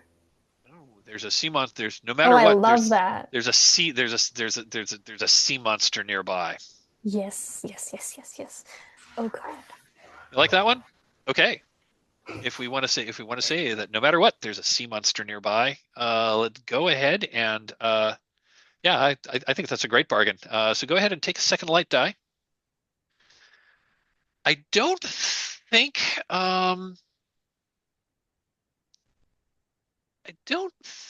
we're, I think I take that. I was trying to think, do I want to require a dark die? I'm going to say no at this point. Okay. Despite the fact that my actions are pretty dark. I'm kind of on the fence here. You know what? I'm going to say yes. I'm going to require you to add a dark die. Okay. So here's another thing I forgot to mention about risk rolls, and that is the ability to re-roll. If you have rolled a risk roll, and the highest number that has come up was not, and you don't like the result, and the highest number that came up was not on a dark die, you can add another dark die to the roll, gather up all your dice, and re-roll all the dice, and hope for a better result. You can keep doing that by adding dark dice and re-rolling until you either like the result or the high number that comes up in the dice pool is a dark die. One other thing about determining the high number, if the high number of a dark die and a light die tie, dark die wins. So if the 2 highest dice that come up are a 4 dark and a 4 light, that's considered a 4 dark roll. Does that make sense? I have a question. Yes. No, only tangential. Is this will everybody be able to see the rolls that happen? Everyone can see the dice. Okay, awesome. Everyone can see the dice here. I've got 2 light and 1 dark. 2 light, 1 dark. Okay. Go ahead and click the roll. Ooh, okay. 6 light. That's go ahead and tell us how the captain acquiesces to your demands. I don't think it's the captain who acquiesces. I think it's his son. Ah, okay. So yeah. I'm giving you narrative control. How how does this scene play out? I think I've kind of got the captain trapped. I've kind of you said there's a mast, right? Because this is a sailing ship. It's a single-masted fishing sloop. I think I've got his back up against the mast and I've got the pin up against him. And I'm telling his kid, you do not get to turn this ship around. We are continuing towards this island. If you want to see your father in the light of day. Checking in with the group. I hope I'm not going too dark too fast. Nope. The GM love it. Keep going. Okay. We're learning a lot about Dot in this scene. Yeah. And I'm sure that in the background, if the camera is zooming out, you can see in the water something non-Euclidean moving through the waves. Yeah, I was just going to add that. So the kid says, Dad, you want me to? He says, and he says, yeah, do it this, yeah, yeah, yeah, do what this, yeah, yeah, do what this person wants us to do, wants to do. Bring her about. Take it carefully, though. These waters are treacherous. And as he says treacherous, the camera pulls back, and we see the ship pull away, and like in the choppy seas, a bunch of bubbles burst, and coming from up from under the water, which you at first think it's like a shark, it's like the dorsal fin of a shark. But then it comes out of the water, and you see it is a very large black tentacle with suckers on the underside, which comes out of the water and then like goes back in, and ripples move toward the boat. Um, you know, so at this point, so are you still pinning the cap? Are you still do you continue to threaten the captain, or do you eventually let him go? I'll let him go if it looks like the boy needs help. Got it. If it looks like the boy can do like a lot of the work by himself, then yeah. So he's at the tiller, and he is calling out to he's at the wheel, and he's got and he pulls out a nautical chart, and he puts it on the table beside the tiller, and he's looking at that, and he's looking around, and then he calls out and tells you to swing the boom 20 degrees to port. Does anyone have the yachtsman skill? No, but I'm an explorer. I think this is not my first time on a sailing ship, Okay. and I'm athletic, so Okay. I'm willing to lend a hand. I'm going to say, given your background as a given your background that we've established as someone who is an athlete at an elite college, I'm going to say, sure, you know your way around I'm sure you know your way around a sailboat, although you've probably mostly only taken it out on lakes. 100%, yeah. So I'm going to abstract this a little bit. So the water is getting so the seas are choppy. The sun is below the horizon now, and you are now in you're now in you've been in twilight for a while. The seas are fighting you. It's going to be it's going to be kind of a dicey proposition to steer this ship. So I'm gonna say that the kid says one more time once it starts to get dark. It says, "This is really dangerous, people. I think this is a terrible, terrible idea. I think we need to go back." Quicker to go forward at this point.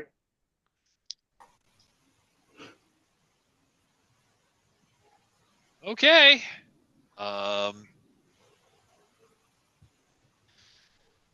So I think he's I think he's it's just then when another massive wave like splashes over the boat, and as you and that's when you and you also feel like a jostling on the ship as if you'd hit something, but it sounded hollow. And the captain, who's still who Dodd is still like threatened, is like pinned against the mast, says, "That wasn't a rock, that was hollow." And that's when you realize that you've glanced aside there's a boat there's a boat that's mostly sunk. It's like just below the surface of the water. It's like capsized, and you go by it, and one thing, and as you go by it, yeah, the paddle wheel of the steamboat is has come loose and is kind of like directly in your path. What do y'all do?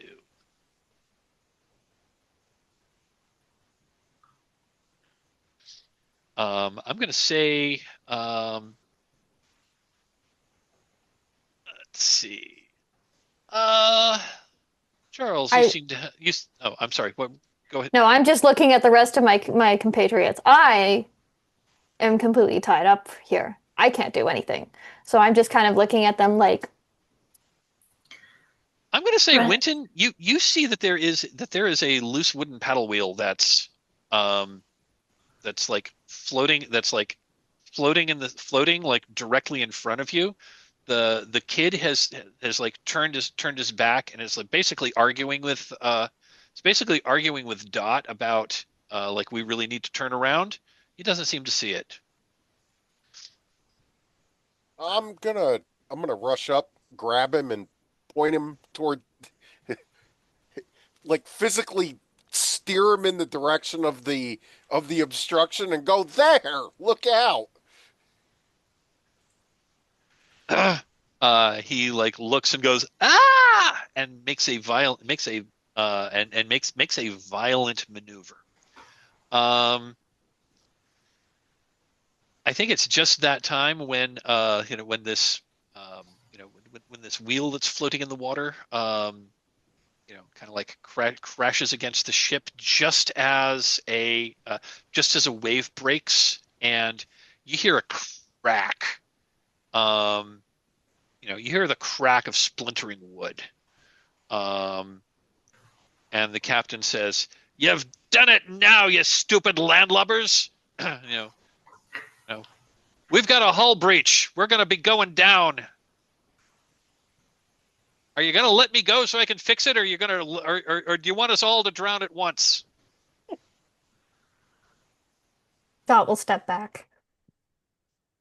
So he races ahead and goes below deck, and you hear him swearing a blue streak, and says like, like, looks like we've got no choice but to go forward. Where there's no way we're going to turn around and go back.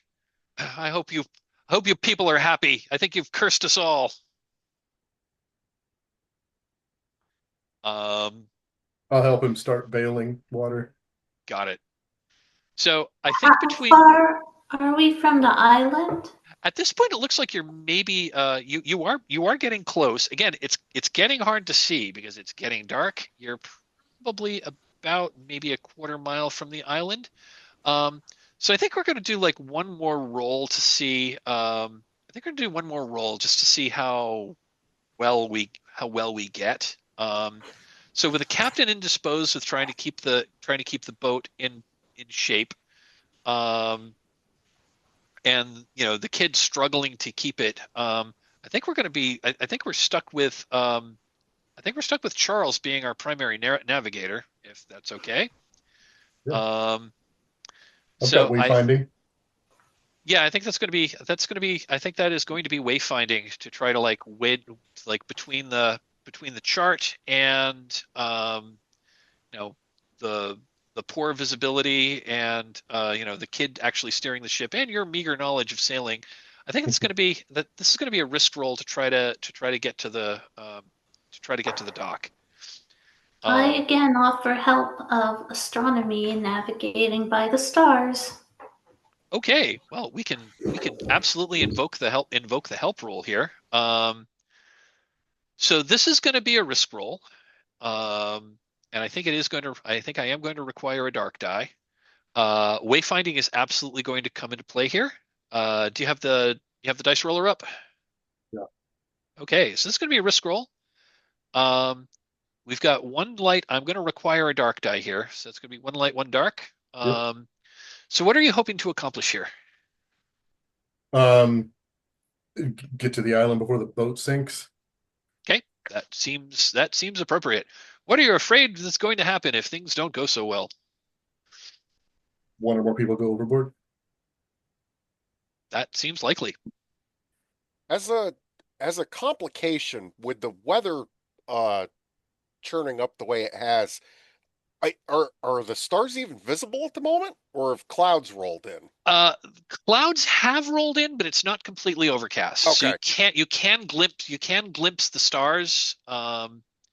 This is also the night of a new moon, so there will be no moon tonight. Oh, yeah, Dark. that It's doesn't help. dark. And I will say that I will say one other thing that you found disconcerting as you were approaching this island. This is an island that you had rented this hotel from. There are no lights coming from the island. For the steamship, did we actually see the body of the vessel or only that paddle wheel? When you went by it, you collided with the vessel itself, so you were able to catch a glimpse of it. So it was a wooden steamship. You did not get a look at the name. So, And we didn't see any bodies in the water. You did not see any bodies in the water. I will say that while you're navigating, Charles, while you're navigating, you see movement that wasn't a wave, like off the port side of the ship, like some kind of large sea creature, but you can't really make it out. I got more important things to worry about. Hopefully just some seals. Yeah, probably just a seal. Okay, so we've got one light, we've got one dark. Are you interested in a devil's bargain? Yeah. I'm going to throw one on the table, and that is no matter what, this ship is going down. Oh yeah, that's fun. Let's do that. Okay. So add another light dice, so you're going to be rolling a risk roll with 2 light, 1 dark. And then what about help from Florence? Oh yeah, help. So here's how the help roll works. Let me just pull it up just to make sure that I've got it. So if another treasure hunter is making a risk roll that includes 1 or more dark dice, you can offer to help before or after they roll. If they accept your help, tell us how you expose yourself to danger, and you may roll 1 light die. So the way that works is, so you could just wait and see if I don't roll one. Yep, that also works. You can wait to see how the other roll goes first before you offer the help. So the way it works is you roll a light die, and then we look at the dice that come up in the risk roll. The player who rolled the risk roll can choose to use your light die as one of their light dice that they rolled. But the risk here is if your light die matches any of the dark dice that they rolled, you take 1 roll.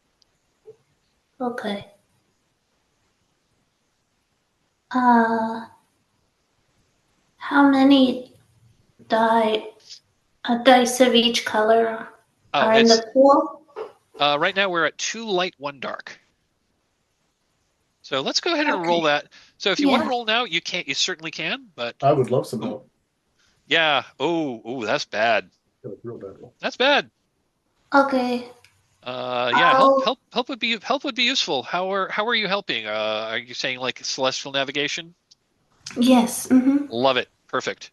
Go ahead and under the help roll. Oh, help. Okay. I like it. Charles is keeping his eye on the water, and Florence is keeping her eyes to the sky. Yep. It should just be. No. Oh no. Well, we're both gonna earn ruin out of this. You both get Okay. So oh boy, that's bad. Or that's bad. So I could reroll, right? You can't reroll, unfortunately, because the high number that came up was a 2. Yep. Okay. That's fine. It's fine. Can't reroll. Okay, so this is not going well. This is not going well. one other thing that happens in Trophy Dark, I forgot to mention this. One other thing that happens in Trophy Dark, when your ruin goes up, you generally will also take a condition that has like some kind of physical manifestation of how the darkness is taking a toll on you. Let me just take a quick look at the conditions for Ring 2.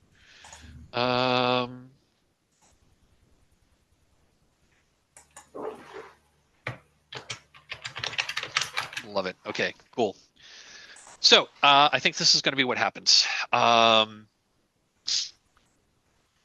So you're steering, you're like making a beeline for the dock, which you can still mostly see. But the ship is listing and rocking in the waves. The wind has really picked up. It's not, again, it's just under gale force. And the wind direction keeps changing, which makes it very difficult to navigate. And you hear the boat lurches and like comes to a sudden stop when you're maybe about like 20 yards from the dock. The ship lists. The ship lists, like comes back, and water just starts gushing from a second big hole in the ship. And another wave splashes over, like filling the boat, and all of you get swept out. I think all of you are able to. I'm going to say all of you are able to make it. All of you are able to make it to shore, but I'm going to ask each of you to. I'm going to ask each of you to please make a ruin roll.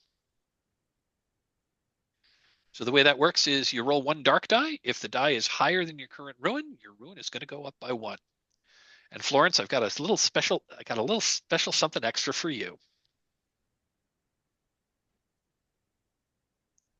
But everyone, including Florence, please make a ruin roll.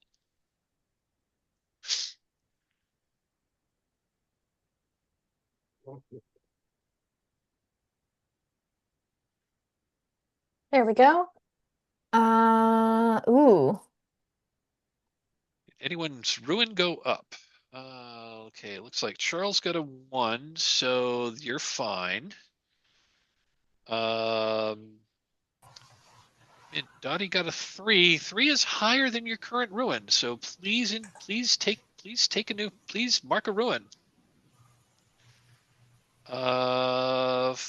Florence, yeah, 3 is higher than your current ruin, so please take another ruin. Okay. Oh wait, your ruin was. I'm My sorry. ruin is Your ruin 3. was. Your ruin was. You were already at 3. Okay, your ruin Yeah. does not go up. Okay. And Neal, you rolled a 6, so yeah, that's definitely higher than your ruin. So your ruin also goes up. I'm gonna start handing out some conditions. So while you are,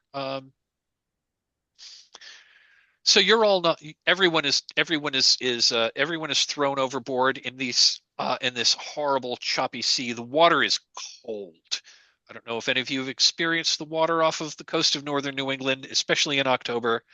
This water is like 58 degrees. This water is like 55 degrees. It is not frigid, but it is really cold. None of you are dressed for swimming. I think a lot of you have, I think a lot of you are just dressed in kind of like, pretty fine clothes, which are not the thing you want to use when you've been thrown into the water. You are, however, all able to make it to the. I think you're all able to make it to the shore. Several of you are thrown against the sharp rocks. You're all kind of banged up. Florence, I'm going to give Florence, and you're all able to get there. Florence, one other thing happens to you while you're in the water. While you're in the water flailing, you grab onto something which you at first thought was a log, and then you realize it's rubbery. Ooh. And it also is moving, and it wraps itself around you. and you can like, it wraps itself around you, including like the end of it, like goes over your face. Oh, Um, but and you feel yourself being like pulled through the water. Um, but it releases you like right next to the ladder that's coming down from the dock, and it like immediately releases you. I will say that you have like a big like sucker mark on one of your cheeks. That was really disconcerting. right. Um, And it kissed me. yeah. You've been blessed. I've been marked. I mean, clearly Um, it helped you out of the water, so and as you climb your and so yeah, as those of as you so Smuttynose Island is basically a shelf of bedrock that is just barely above the high tide mark. Um, it's a pretty barren island. That's vegetated. It's barely 2 acres. It's barely 2 acres in area. It's got some scrubby pine trees on it, but its primary vegetation is poison ivy. Aside from like a small like vegetable and herb garden, which is near one of the two structures that is built on the island. Most of the island doesn't have a beach. It's just got like short cliffs that go straight down into the water with rocks. But all of you are able to come up. So, Florence, and as you've like dragged yourself onto the land, it's gotten pretty dark. But as soon as you get onto the land, the wind almost immediately dies down. The wind stops howling. Um, and the clouds mostly get blown away, and you can see the infinite vastness of the stars above you. But you're all soaking wet. You're all really cold. And I have a few more conditions I need to hand out. Uh, let's see. Winton, going to um, I am going to give you the condition of I'm going to give you the condition of rage. You are extremely angry at this whole situation. Um, Oh, absolutely. I could have been making more money back in Boston without the risk. you're already down $90. Yeah. Dottie, I'm giving you the condition of you have um, you have you know you just have like visions of yourself like being swept to sea, and that's just now a new lurking fear. That's the condition, like visions of being swept to sea. And Charles, you have a similar thing. It's just that it's not a fear. You are feeling you've got a strange urge to jump in the water and just swim out to sea. And Florence, your condition, um, you realize you haven't blinked in a while, but your eyes aren't dry. My least favorite one. I'm just staring. I mean, you just realize you haven't blinked in a while. You've like kind of Oh, lost the urge to blink, but your eyes aren't getting dry. well, it's not bothering me, but I'm sure it's bothering everyone else. I'm just going to say another thing about Trophy Dark incursions is different conditions kind of like progress as you gain more. So you may lose this condition, get one that's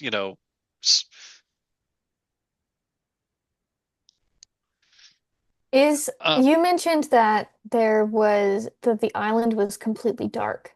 mhm. Um, is there a visible structure on the island now that we've Yes, okay. actually, and I'm going to also say that we have now progressed to ring three. We are now at ring three. Um, let's see. Looking at the time, why don't we take a since we're at a new ring, why don't we take a 5 minute break here? Okay. Or let's take a 6 minute break and come at 20 minutes before the hour. See you in six. Okay, we're back. We are now in ring three. Um, so you drag yourselves up out of the brine. Um, you see no sign of the captain or his son. Um, the what's left of the shipping of the fishing boat is wrecked on rocks. A good 25 yards from shore. The waves are rocking it on the rocks. If you were to hazard a guess, there's probably not going to be much left of it come daybreak. It's either like when high tide comes in, it's probably going to get lifted off the rock and like drifted out to sea, or or the waves are going to like start pounding it against the rocks. So there's you know that was your way off. That was your way off the island, and it's not going to be able to convey you off of here. Well, hopefully this entity that you wish to contact will be all that you need. Smuttynose Island is little more than a flat chunk of granite bedrock that's jutting out 25 feet above the high tide mark. So you can tell by standing here, you can survey the land. There's just barely enough twilight to sort of make this out. Um, aside from a tiny cove that's just barely large enough for a dinghy, um, the shoreline of this island is just jagged rocks. Um, just jagged cliffs and rocks, and they're barnacle and seaweed encrusted. There is, however, a small wooden dock that jets out on the other side of the cove. That's where larger ships can moor. The channel is marked with buoys, but those were very hard to see in the rough seas, and only small boats could even moor there. There's not enough space for a larger ship. Um, the island is small. It's about a quarter mile long and maybe 500 feet across at its widest. The surface of the island is there's very little soil on this island. There are a few stands of small shrub-like pine trees, and a lot of poison ivy. But those are the dominant plants on the island. Much of the rocks, which you kind of tell in the starlight and the fading twilight, uh, much of the rocks are like white, just covered with gull guano, and it smells very much like the sea here. There are from where you can see there are two buildings. There is a large two-story. It looks like a large.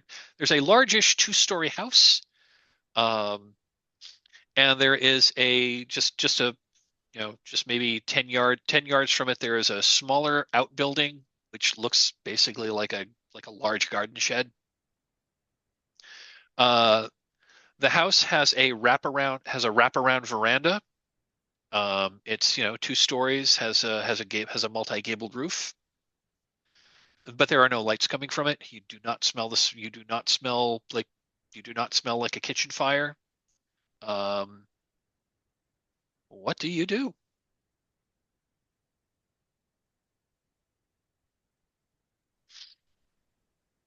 Dot is extremely cold. And probably not just shivering because of the wind, but she's gonna kind of try and wrap her like sodden overcoat closer around her and like kind of like lean into the wind as she's walking towards uh that that building. I A mean, large building. Okay. Even Yeah. if it's not, even if there's no fire, at least inside the building will be warmer than outside. Yeah, it's my first thought too. Is hopefully that's the hotel that Arthur mentioned, and hopefully that's where if he didn't meet us where we left from, then maybe he's already here. So Making your way to the larger building. Winton, Florence, anything else you wanted to do, or were you just proceeding as a group? Yeah, gotta get out of this weather. Yeah, again, it suddenly got calm. There's like a kind of a little more than a gentle breeze, but it's fairly calm now. The you can see the stars. But it is late October. Now that the sun's gone down, it's probably only like 52, 53 degrees, and it's going to get colder. And Was you're all drenched and you're soaked to the bone, and you're all very cold. what was the original plan or schedule? Where's this ritual site? Well, the ritual site had originally been on the island. I think not. I think it was pretty much only Tillinghast himself who had been there before. But he had described, like a large flat. You would need to perform the ritual outdoors under the light of the stars, um, at the appropriate time when the stars were right. So you knew what the ritual was. So I'm going to say I'm also going to say like one of another consequence of the ignoble way that you got to the island was, I'm guessing that you probably had like materials that you're going to use for the ritual, like in bags or satchels or something like that. Those are gone. Those have been all swept out to sea. You got here with the clothes on your back and anything you might have had in your pockets, but if you had any bags or satchels, those are gone. All the more reason to go to the house. There's still the possibility that that house has whatever we need to make the ritual happen. Exactly. So you get to the house. You walk up the front door. You walk up the front steps to the front door.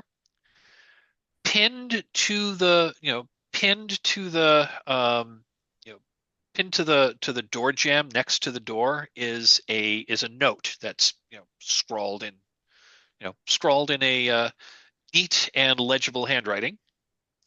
It is addressed to Mr. Tillinghast. The letter says, the letter basically says, dear Mr. Tillinghast, you know, we opened yesterday as per your instructions, but you did not arrive. Neither you nor your guests arrived by the designated time. We are, you hired us to, our regular season ended on the 30th of September. So, we were only supposed to be here for 2 nights. You aren't here. So our staff has, since you never showed, our staff left at about 4 while there was still enough light to leave. We will still be billing you for reopening our hotel for 2 days. I'm gonna try to open the door. It is locked. I'm gonna kick the door. It opens. You kick it open. You kick it open. Get some shelter. Yeah, this is there's no roll required. You can very easily break into the hotel. Yeah. So the Mid-Ocean House. So the Mid-Ocean House is a 2-story house with a wide porch and an attic. While the doors are locked and shuttered, it is not difficult to break in. So the main floor of the house, it has like a large common/dining room. There's a check-in desk, and then behind the check-in desk that looks like there's an office. There's a kitchen area, and then there are stairs that go up to the guest rooms. This is not a big hotel. This place has 6 guest rooms. Looks like it would normally be operating with a staff of. Looks like it normally operates with a staff of like between 6 and 8 people. So the guest rooms are on the second floor. You presume that the servants and the staff quarters are in the attic level above. Is it? I'm assuming I can find like the fireplace and attempt to Yep. try and start a fire. Yeah, that's not a problem. There's a fireplace. There is a stack of wood on the porch. It's pretty dry because it was covered by an oilcloth. You're able to find a box of matches. You're able to find kindling. As And yeah, you're very easily able to start a fire in the fireplace. as isolated as this place is in this time period, is there even electricity here? No, there's not electricity here. Okay, so it's just going to be fire and candles. Fire can't find. No, there are kerosene lamps Sure, on the lamps, walls. There's kerosene lamps on the walls. There's a number of like kerosene lanterns. There are plenty of candles. There's there's firewood in the kitchen. There are linens. Yeah, what do you want to do? How close are we to ritual time? It's probably about 6:30 in the evening at this point. The ritual is supposed to happen at 2 a.m. or like a little after 2 a.m. It's when Algol like reaches its zenith is when you are supposed to do it. Algol has risen, but it is not. The stars aren't quite right, so you have several hours. That was my next question about the skies and the movement of the stars. Is that happening as expected? Yeah, astrologically, everything seems to be falling into place. This is the night of the new moon. It is October 31st. It is Halloween. It's the night of the new moon. And this is basically this is basically when Algol is going to reach its zenith on the night of the full moon on Halloween. It's going to be 27 years before there's a new moon on Halloween night. I'm not getting any younger.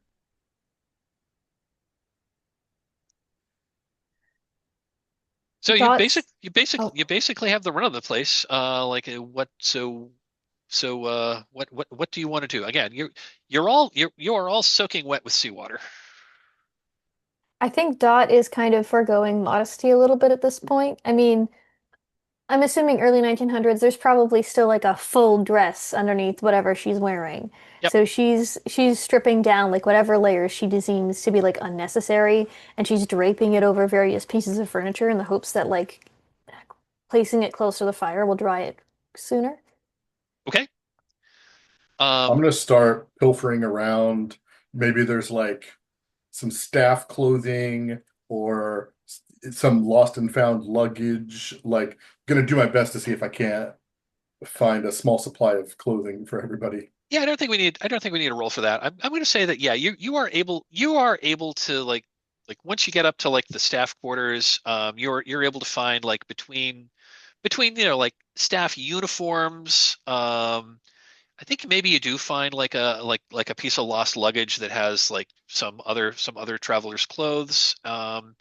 Maybe you find the laundry that has the last load that they did before they left. You find some things hanging on the line. You are all able to find clothes that you could like change into that are dry. They're certainly of a class that is beneath you, but at least they're dry. And even if you are dressing like a servant, who's going to see you? You're in an island, and it's just the four of you on an island far off the coast, and hopefully you'll be able to get back before. Hopefully your clothes will dry tomorrow. What happens on Smuttynose Island stays on Smuttynose. Mm-hmm. And can we find some provisions? Make some hot coffee. Yeah, you can certainly light a stove, and you can certainly light a fire in the stove. Yeah, I'm gonna say yeah. There are some tinned provisions.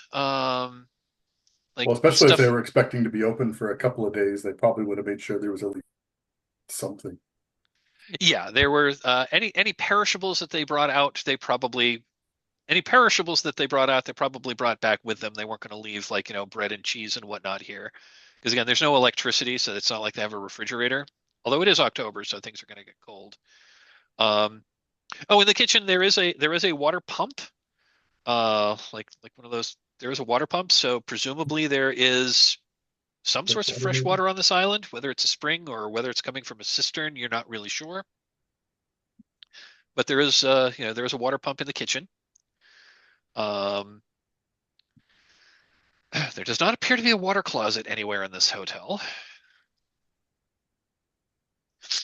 But yeah, you're able to find some tinned provisions. You find, there's like, you find some tins of oysters. You find some like, tinned tomatoes, some canned peaches.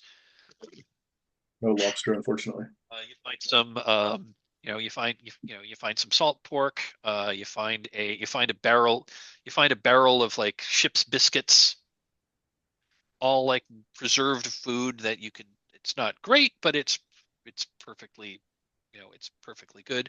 One thing you don't find any of, sorry, Florence, you don't find any alcohol.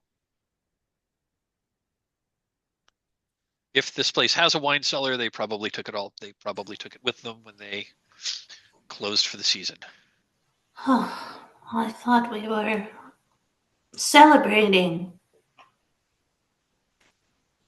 Might be a hidden flask in somebody's desk somewhere.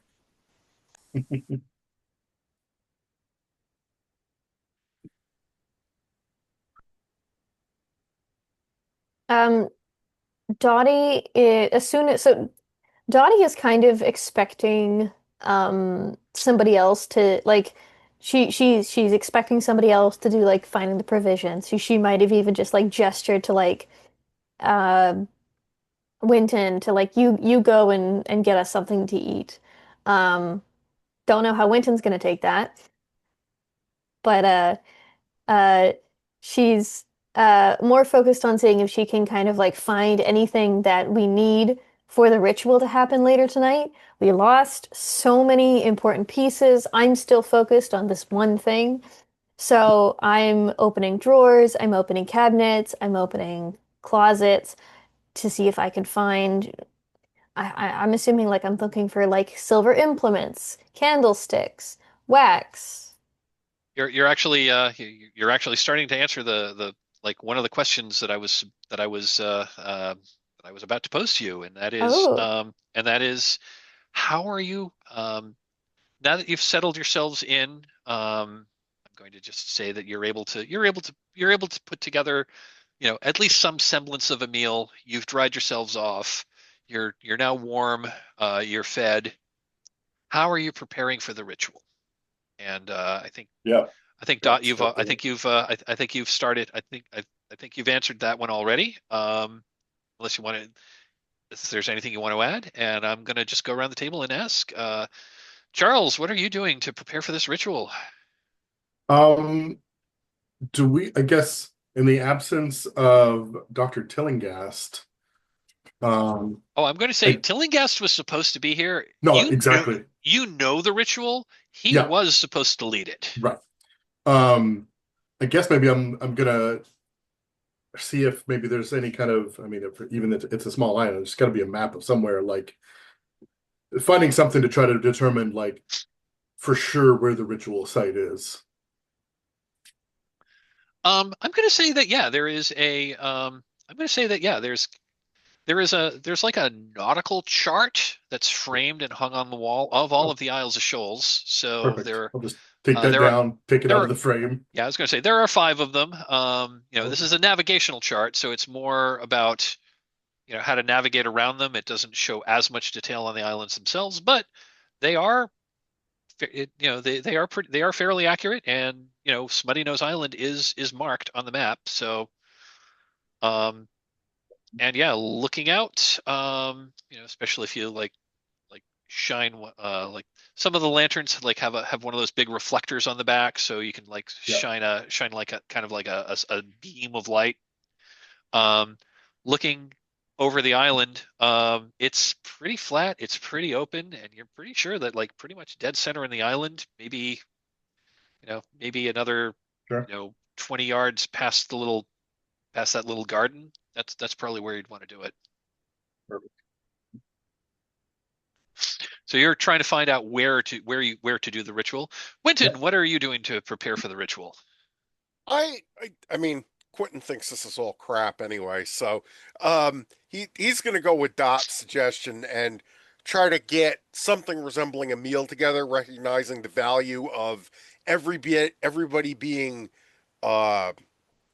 sated, and not, we don't want to go into this thing hungry. So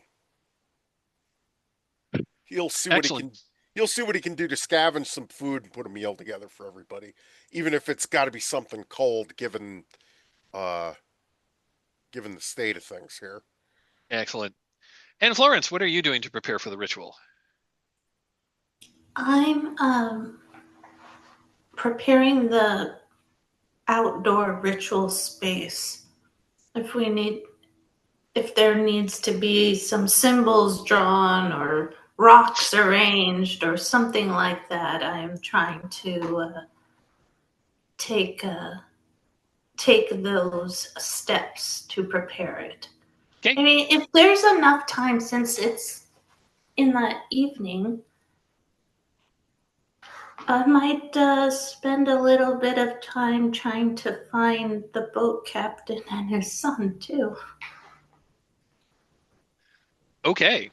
You can certainly take some time to do that. But yeah, I'm gonna say, you're able to find, you're able to find candles and candlesticks. You're able to find, like knives. You're able to find salt. There's a few things that you're gonna have to like improvise.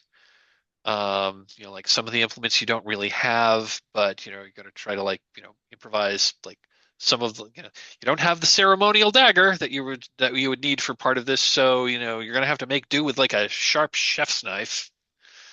Carve some symbols on the handle. We'll be close enough. Exactly. Um, yeah, as so Florence, you're heading back out toward the dock to try to find the captain. Um, as you walk out, you notice that there are just a large flock of gulls that have landed, that have landed kind of like between where you are and the dock. And as you step out, strangely, none of them are calling. And as you approach, all of the gulls as one like look toward you. Okay, I say shoo, go off. As you say that, they don't really do anything until you get like really close to them, and then they do eventually fly away. But you found that a little disconcerting. These animals are behaving oddly. This entire afternoon has been odd. No champagne, no blankets, no one to greet us when we arrived. Not to mention that embrace with that creature. Yes. I can't believe this. So another question I'm going to pose to all of the characters, and again, this is something that you're not necessarily expressing, but like in your heart, who is to blame for how this ritual is getting off to a very inauspicious start?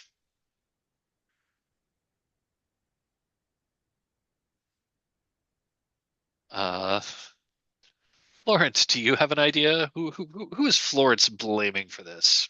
Well, I'm blaming Dr. Tillinghast. Obviously, this is poor planning. A host should always confirm the accommodations, the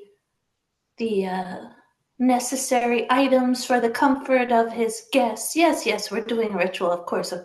But more important than that, what about our personal comforts and all of the toll that's been extracted just to reach this ghastly, deserted island? Of course, of course. Winton, who are you blaming for for this inauspicious start to this whole debacle? Oh, it's obviously Tillinghast. The man's a complete fraud, and he can't even arrange a simple boat trip out to an island without screwing the whole thing up. I mean, you saw the note from the hotel. He couldn't even be bothered to show himself in person. Dot, same question. Who are you blaming for this? Charles was supposed to be the one to get us from that business with the overturned boat to the island, and I'm directly blaming Charles for the fact that I've lost all of my tools and some of my beloved bugs. And Charles, same question. Who are you blaming for this? Uh, you know what? I was on the fence of who I was going to blame, but I think, yeah, I'll blame Dot. Because Yes. if she wasn't holding the captain at knife point for so long, he might have been able to successfully get us here without so many problems. Pinpoint, not knife point. Love it. Oh, hat pins are dangerous. Actually, this is a total aside. I recently watched an interesting history YouTube video on like the history of women's hat pins. It was all, believe it or not, it was tied up with the women's suffrage movement, but that's another story. Mm. Yeah, the women in the UK, because their suffrage movement was so violent, had their own martial art they developed, which was just wild. Yep. It was indeed. I think Jot just likes them because you can impale stuff on them. Well, there is There we that. They're very useful that way. Always got something to eat with. They're like the size of a dagger, aren't they? Some They're of pretty them, long. some of them are, some of them are like a good 6-8 inches long, Yeah. and they were stiff, and they were sharp.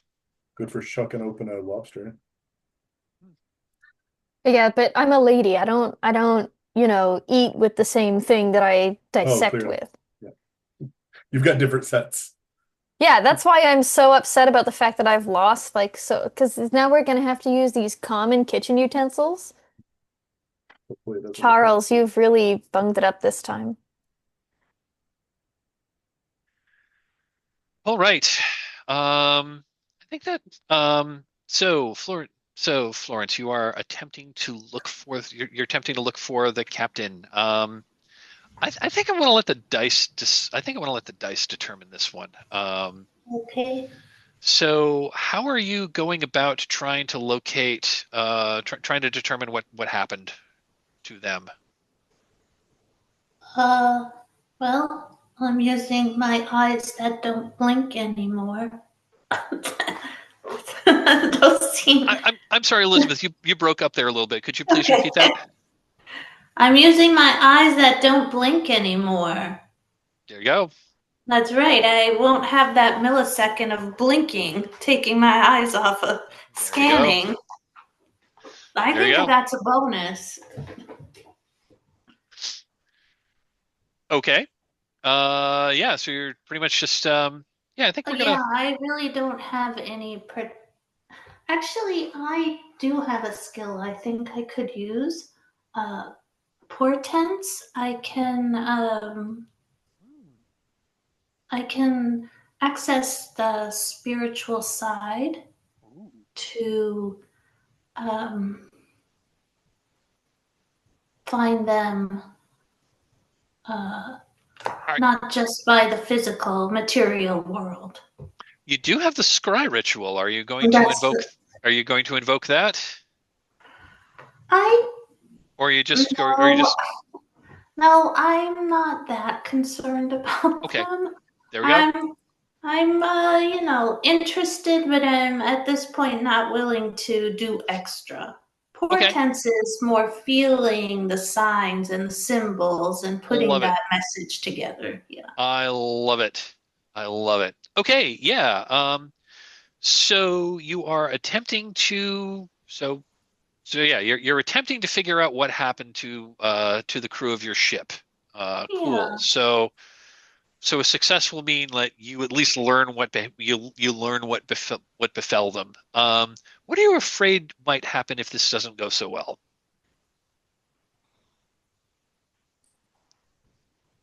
I'm What are afraid you that like? You I know, am going to draw the attention of that sea creature because it seems like these animals are behaving strangely towards me. The birds, that sea creature, there, there's some positive to it. There I feel some benefit to it, but it's unnerving.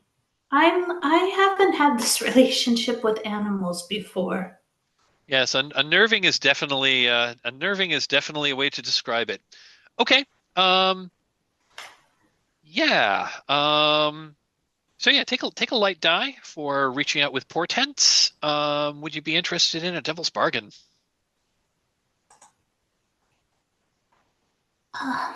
And I don't think I'm going to require a dark die at this time. No, I'm not interested in a devil's bargain Okay. because this is more out of like curiosity. This Sure. whole afternoon has been not what I expected, and I'm trying to put the pieces back together, but I'm not that invested Makes in the sense. Okay. captain and Okay. son. Sounds good. Okay, so yeah, let's go to the dice. This is going to be a risk roll with one light die. Okay. Huh. All right, I click roll. Oh, I think it worked. There we go. Okay. So four. So I think what you glean is yeah, let's say this. I think you see I think like again the light is dim. You're like looking by starlight here and Yeah. it's dark. Did you bring a lantern out that you're like shining around or not really? You could Not really. It was still about twilight. I think Yep. when we're here, yeah, I didn't think of it. Yeah. I was gonna say, yeah, you've been indoors indoors enough to like, have a meal and get dried. So it's probably been, at least an hour, 90 minutes since you first got ashore. So it's gotten very dark. Um, so I'm gonna say that see some you think you might see some movement from the wreck of the boat that's like 20 yards offshore. Like maybe there might be someone still in it. I'll shout out. Um, you hear the yeah, you call out if Yoo-hoo, are you alive?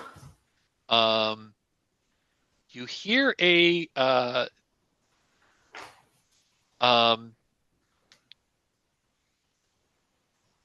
I'm gonna say you don't hear a voice respond. You hear what almost sounds like a whistle. Or is it a whistle? It's kind of like somewhere. It almost sounds like isn't quite a whistle. It sounds almost like it sounds like perhaps like maybe it was avian in response, like a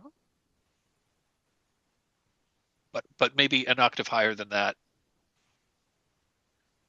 That seems to be coming from that direction. But I'd have Which to is get into the water to investigate. yeah, the water is much calmer than it was, but you would have to swim for it to get closer. And that I will just say that sound did not sound like it came from a human. It was some kind of creature, maybe, or maybe it was some kind of like maybe weird reed instrument. But it was very high pitched. And after you hear that, you almost hear an echo. You think it's got to have been an echo, You heard another call that was similar but farther away, and that one came from behind you, much farther away.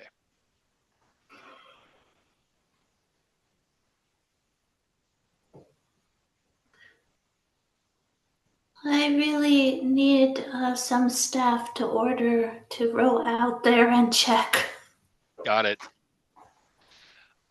If you're not going to do anything else, I think we are going to conclude ring 3 and move on to ring 4.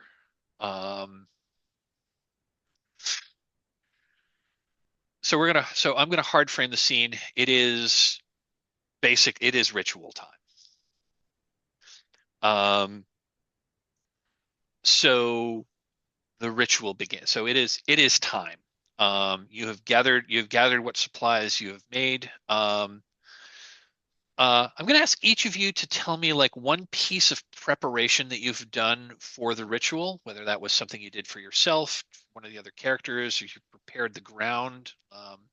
Just briefly tell us one thing that you did to prepare that you needed to do to like get it ready, and now the ritual is going to start. But what did you do for prep? Winton, what did you do for prep? Winton was able to make sure everybody had a full belly going into this. Okay. Prep the simple meal with whatever canned goods were on hand. And Okay. Charles, what did you do to prep for the ritual itself? I think kind of leaning on his background as an explorer and knowledge of geography and wayfinding. I think he marks out accurate compass directions around the site, because I just feel like with 4 of us and it's maybe a nature spirit, the 4 points of a compass are important. So like accurately staking those out. Got it. Love it. Perfect. Dot, what are you doing to prepare for the ritual?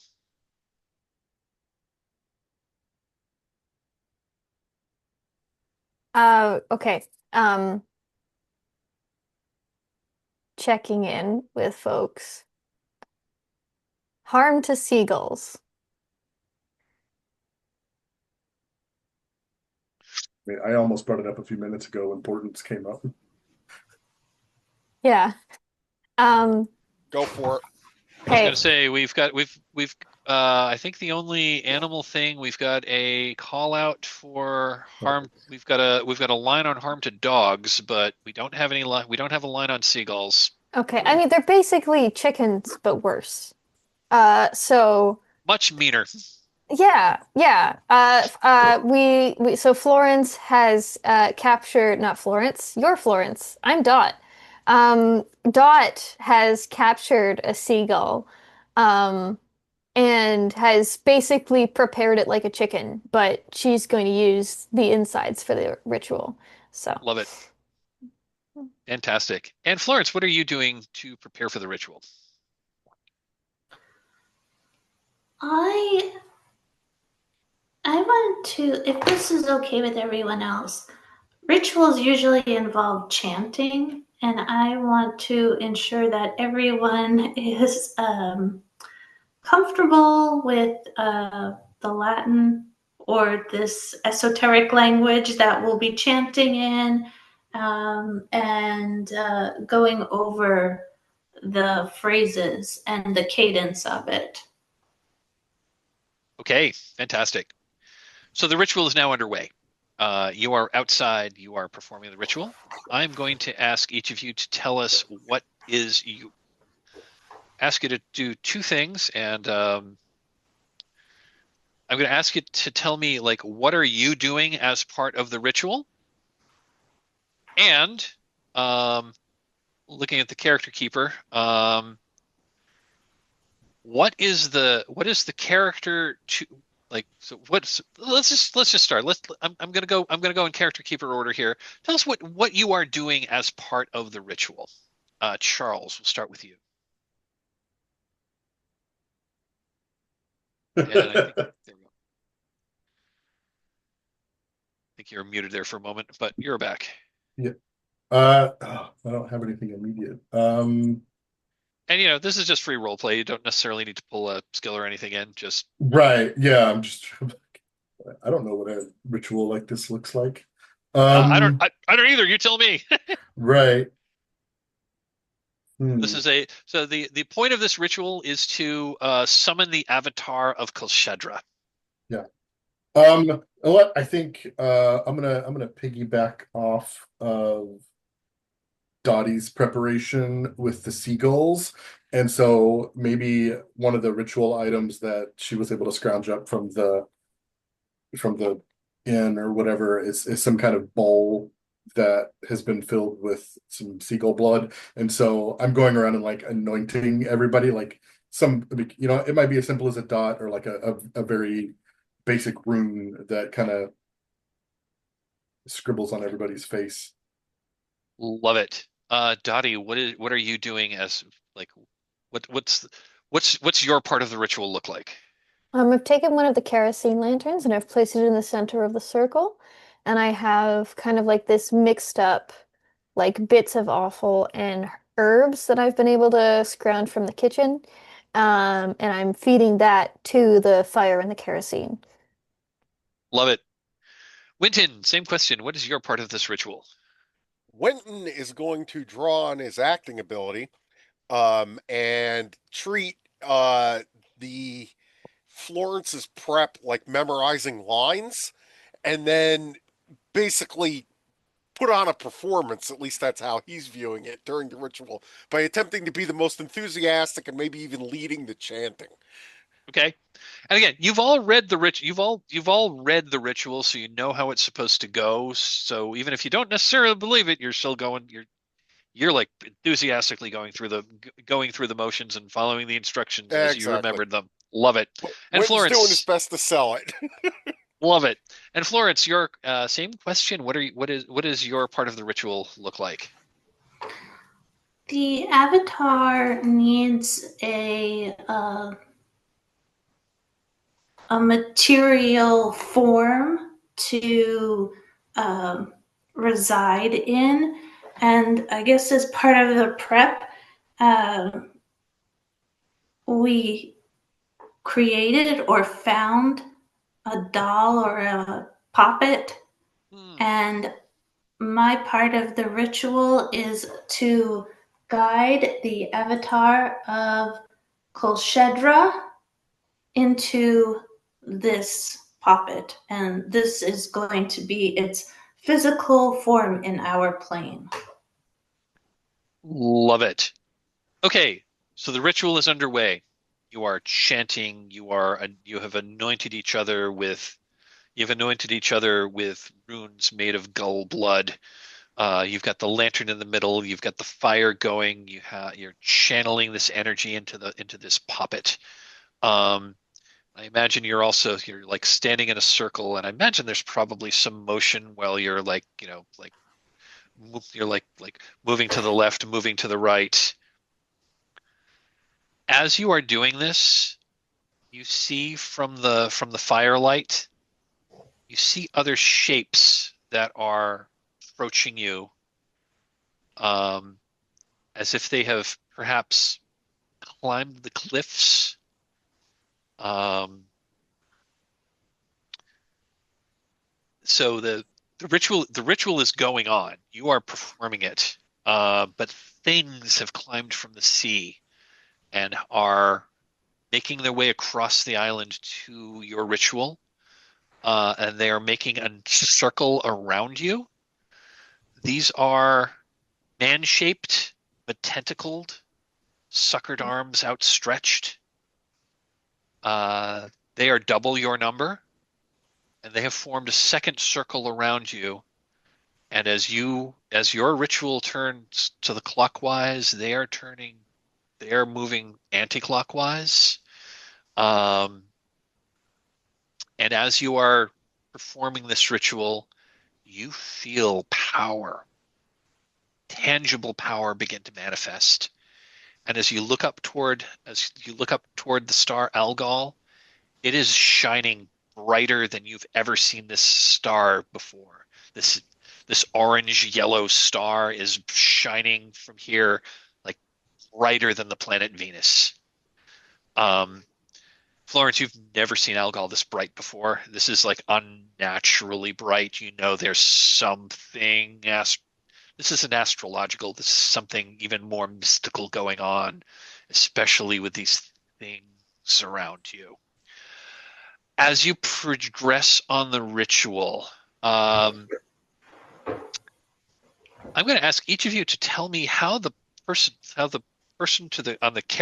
character to the right of yours on the character keeper, why you think they are messing up the ritual, and what are you doing to compensate?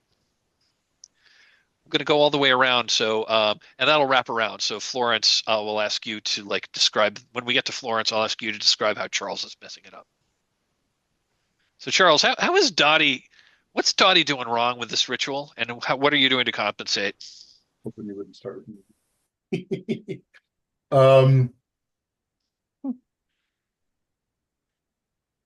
Good question. If you'd like, if you don't have a good one, I'll go to Dottie and we can come back around to you if that's okay. Yeah, I would like a minute. Sure. Dot, I'm going to ask you the same question. What is Winton doing wrong in this ritual, and how are you compensating?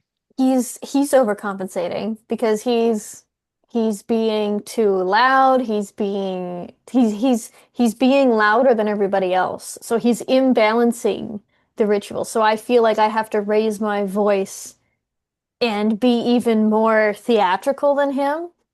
And I think it's coming across as irritation because how dare he try and elevate himself above his peers when I'm the one who's been doing all the work. Love it. Winton, Well- I'm going to and Winton, I'm going to ask you the question, how is Florence messing up this ritual, and what are Well- you doing to compensate? Of course I've got to be loud.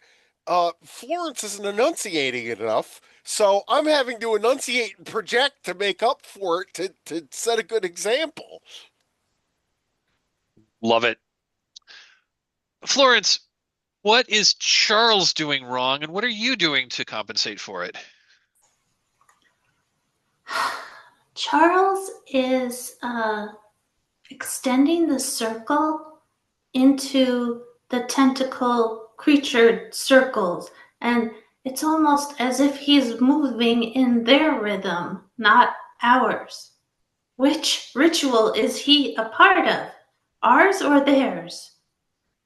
And I am exaggerating my movements to sweep him back into our circle and into the direction that we're moving.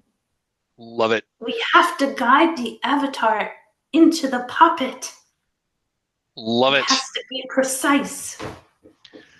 And Charles, back to you. What is Dottie doing wrong, and what are you doing to compensate? I think I realize maybe at some point, like the rain washes some of the seagull blood around my nose or my mouth, and I realize, oh, that's just seagull blood. It was supposed to have some of our blood in it for the ritual, and so the only way I can compensate in the moment is to pull a pocket knife out and slash my hand. So I'm just slinging droplets of blood towards the center of where the poppet is. I love it. In the hopes that some amount of human life force is enough to do the trick. I love it. So I meant to do this when I introduced these weird tentacle men fish creatures. This is really disconcerting. I'm going to ask everyone to please make a ruin roll. Oh, son of a... I'm fine. Yay. I didn't even know it was possible to roll a 0. Or is that a 1? It's a 1. It's a 1. 1, 2, and 3. The pips are hollow. 4 and 5 they're solid, and 6 is the trophy logo. Okay. Whoops, Poor I got Charles. confused by the dice. The ritual got into my brain too much. By the way, these if you actually get the real official trophy dice, this is exactly what the physical dice look like. If you've ever got your hands on the trophy dice, they are beautiful. The white ones look like they're made of bone. They aren't. They're made of plastic. Sure looks like bone. And the dark ones look like they're made of black marble. Beautiful. Okay, you're gonna have to edit this part out of the video because I sound really out of it. Yeah, that's fine.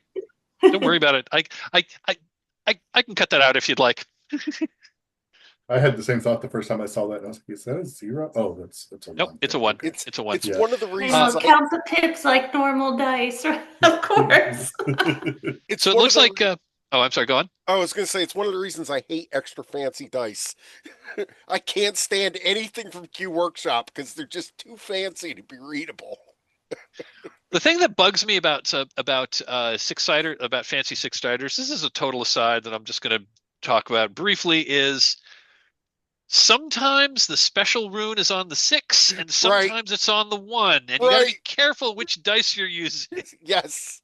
Yes. I've run into that too. You're like, yay! Oops, no. Oops, no. I mean, like Magpie is the worst. Like, for like the Pasión de las Pasiones dice, the heart is on the 6, but on the Rapscallion dice, the skull and crossbones is on the 1. So yeah, you can't mix and match. Anyway, that's neither here nor there. Okay, cool. It looks like only Charles's ruin has gone up. Everyone else rolled under their current ruin. That just means I'm now even with everybody. So Yep. Yeah, you I'm going to give you another I'm going to give you another condition. You had the urge to swim out to the depths. I'm going to say that sound, like you hear the sound of surf, and that's drowning out all the other sounds that you can hear. Or the sound of surf is drowning out other sounds.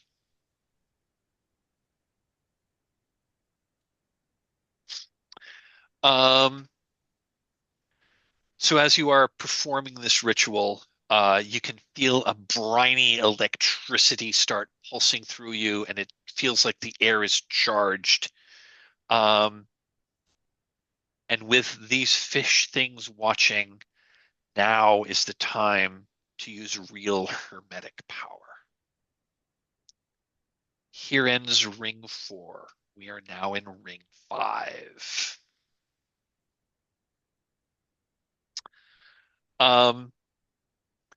You continue with this ritual.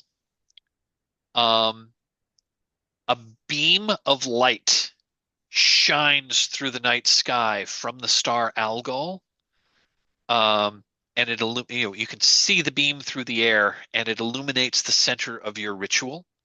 As you continue to chant and move to culminate the ritual, the fish things move in and join your circle. And they kind of reach out with their tentacles that they would have for hands, as if to take your hands. And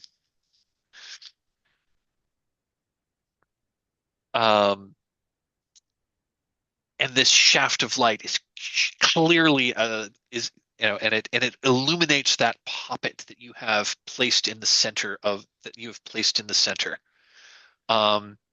And again, you feel like the crackling of otherworldly energy. But the shaft of light starts to move across the ground. It crosses the edge of your circle. It moves toward the edge of the cliffs. It goes over the edge of the cliff and is now illuminating into the churning black waters, maybe 15, 20 yards off the eastern coast of this island, out further into the Atlantic. Winton, you've a question, or Neal, you have a question? And I think you're muted. Sorry, is the shaft of light completely vertical? It's not completely vertical. It's coming down. It's shining directly down from the star Algol, which is at a bit of an angle. Okay, so there's absolutely no way it's coming from a spotlight, though. Nope. Okay. Nope. It seems to be coming down from the sky. Okay, this is the part where Winton's starting to wig out a little bit about all this. Um, I think he's preparing to use Vanish if this gets any weirder. Okay. Uh,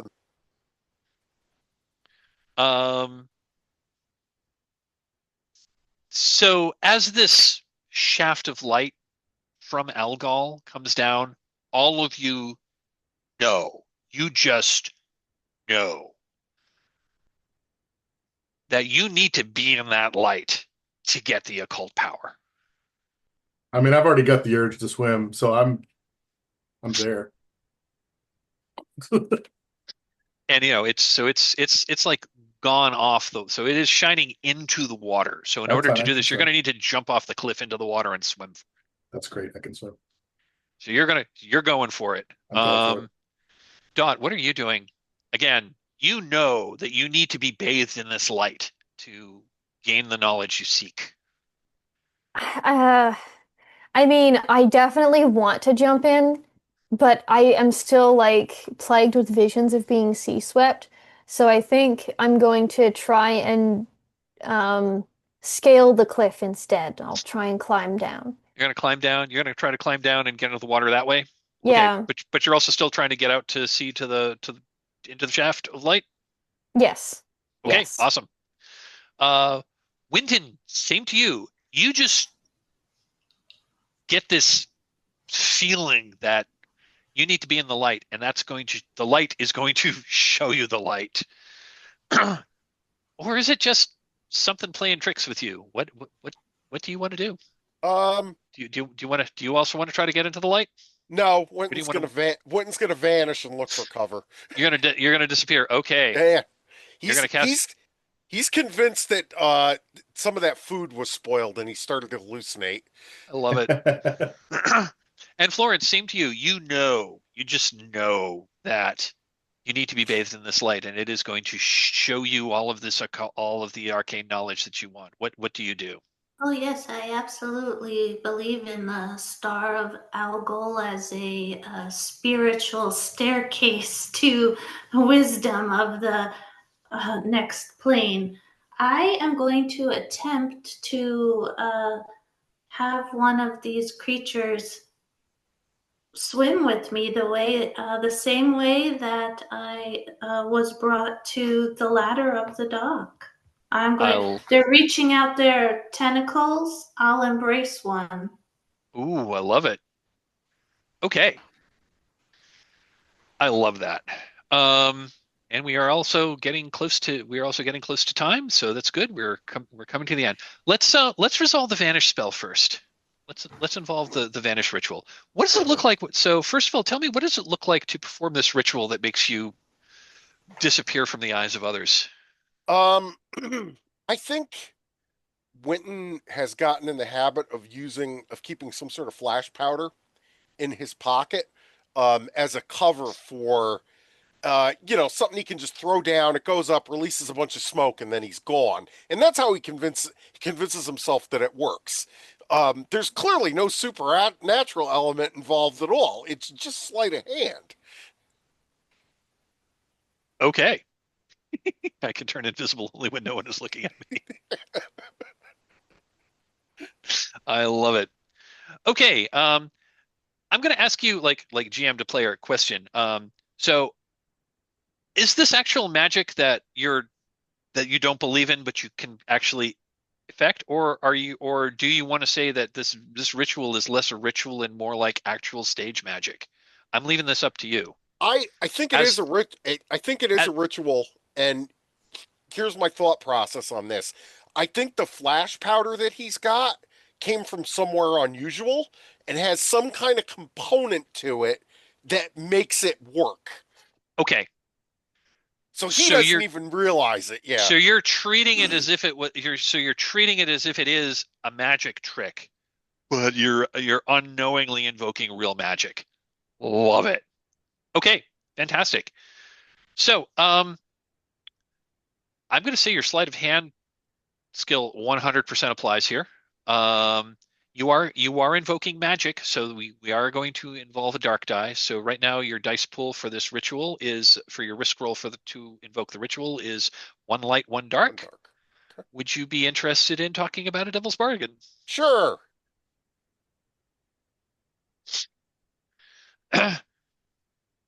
No matter what, one of these squid creatures is going to, no matter what, one of these you're not going to fool one of the squid creatures. It's going to absolutely still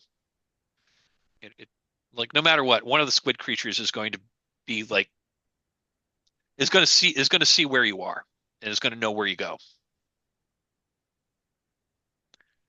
Okay. That is a possibility. We have time. Does anyone else have one that they wanted to and a devil's bargain offer they would like to place? I have one. Instead, you will vanish, but you'll trade places with the avatar. You'll go to where the avatar is coming from.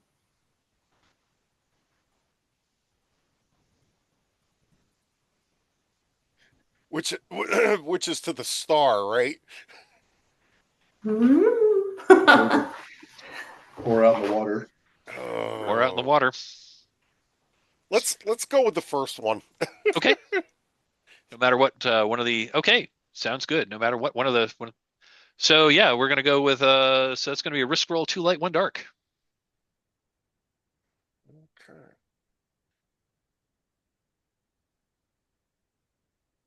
All right. High die's a 4.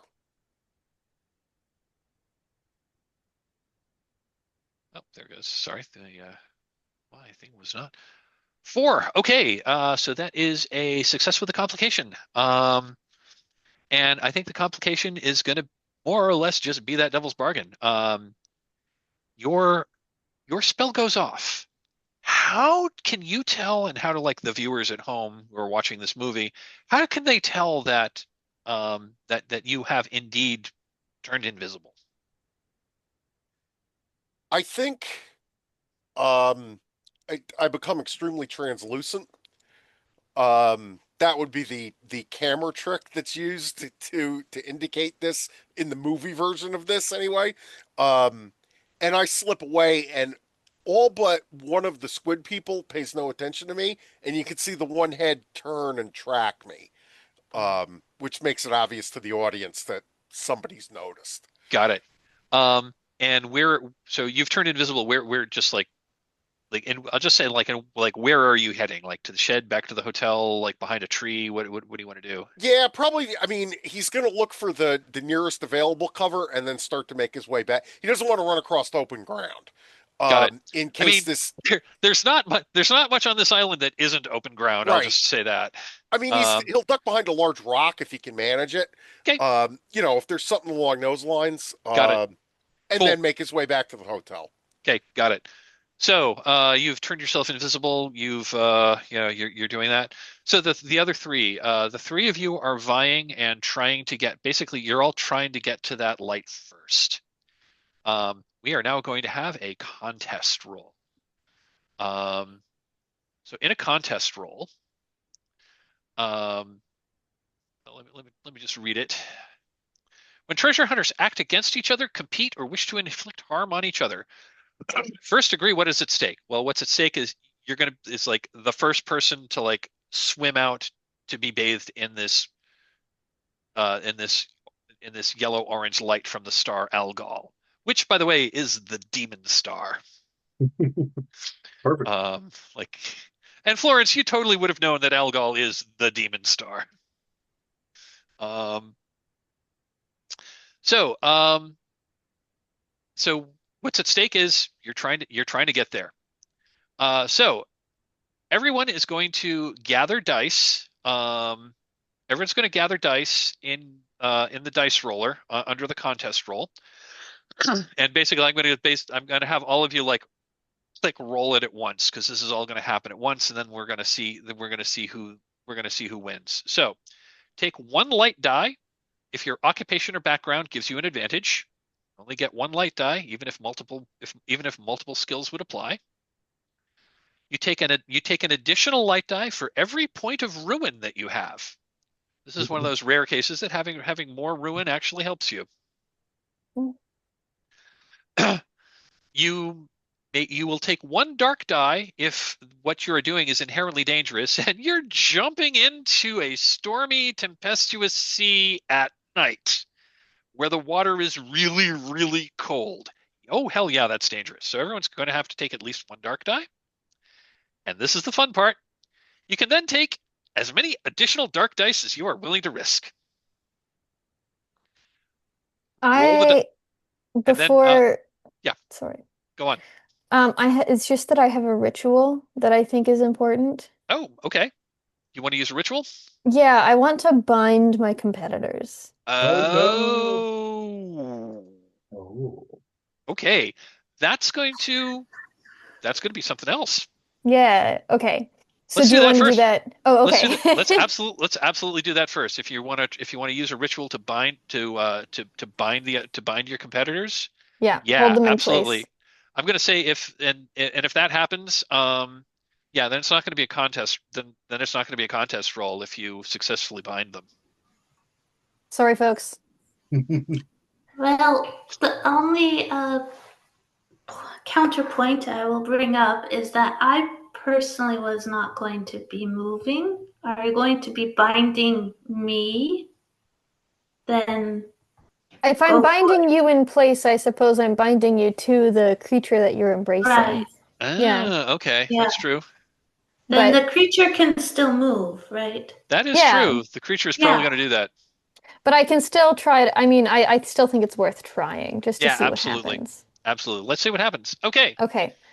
So let's do the ritual. Hold a person or animal in place. Okay, so the first question is, do you have a skill that will help you with this? Do you have a skill that will help you perform this ritual? Depends if you allow fauna. Considering that it's something that I use in my taxidermy. I'll allow it. Okay. The next question, you must include a dark die because casting magic is dangerous. Okay. Am I using this like a risk roll? This is a risk roll. Okay.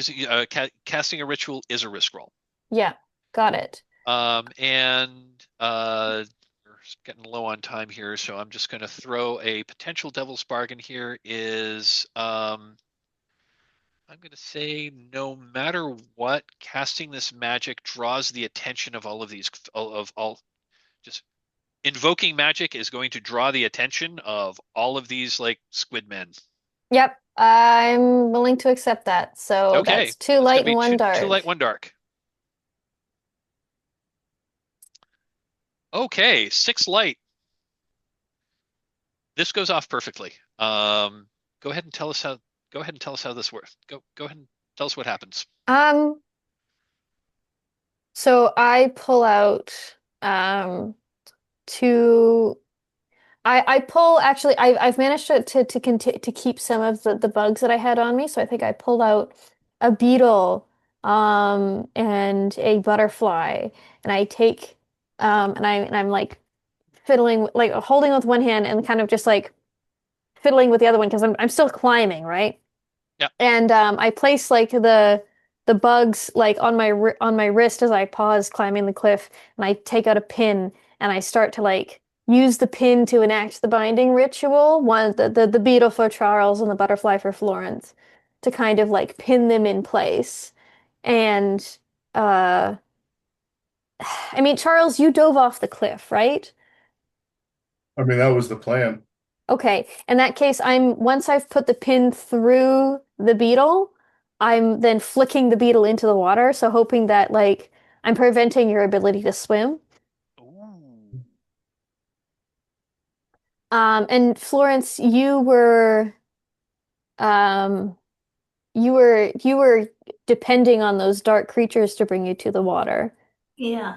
I think I pinned the wings of the butterfly together so that you can't direct the creature anymore. The creature has full control over what you do and where you go. Yeah. Yeah. And then I'm continuing to scramble down the cliff. Love it. If it's okay, Jeremiah, is it okay if I'm going to ask a GM to player, is it okay for is it okay for your character to have been bound in this way, or do you want to try to resist, or I mean, I would is that resist if I is that an felt like okay there was a way. is this an okay story beat for you? Do you want to I mean, with the time, I'm totally fine with it. Like, if otherwise, I would resist and try to win. But got it? Okay.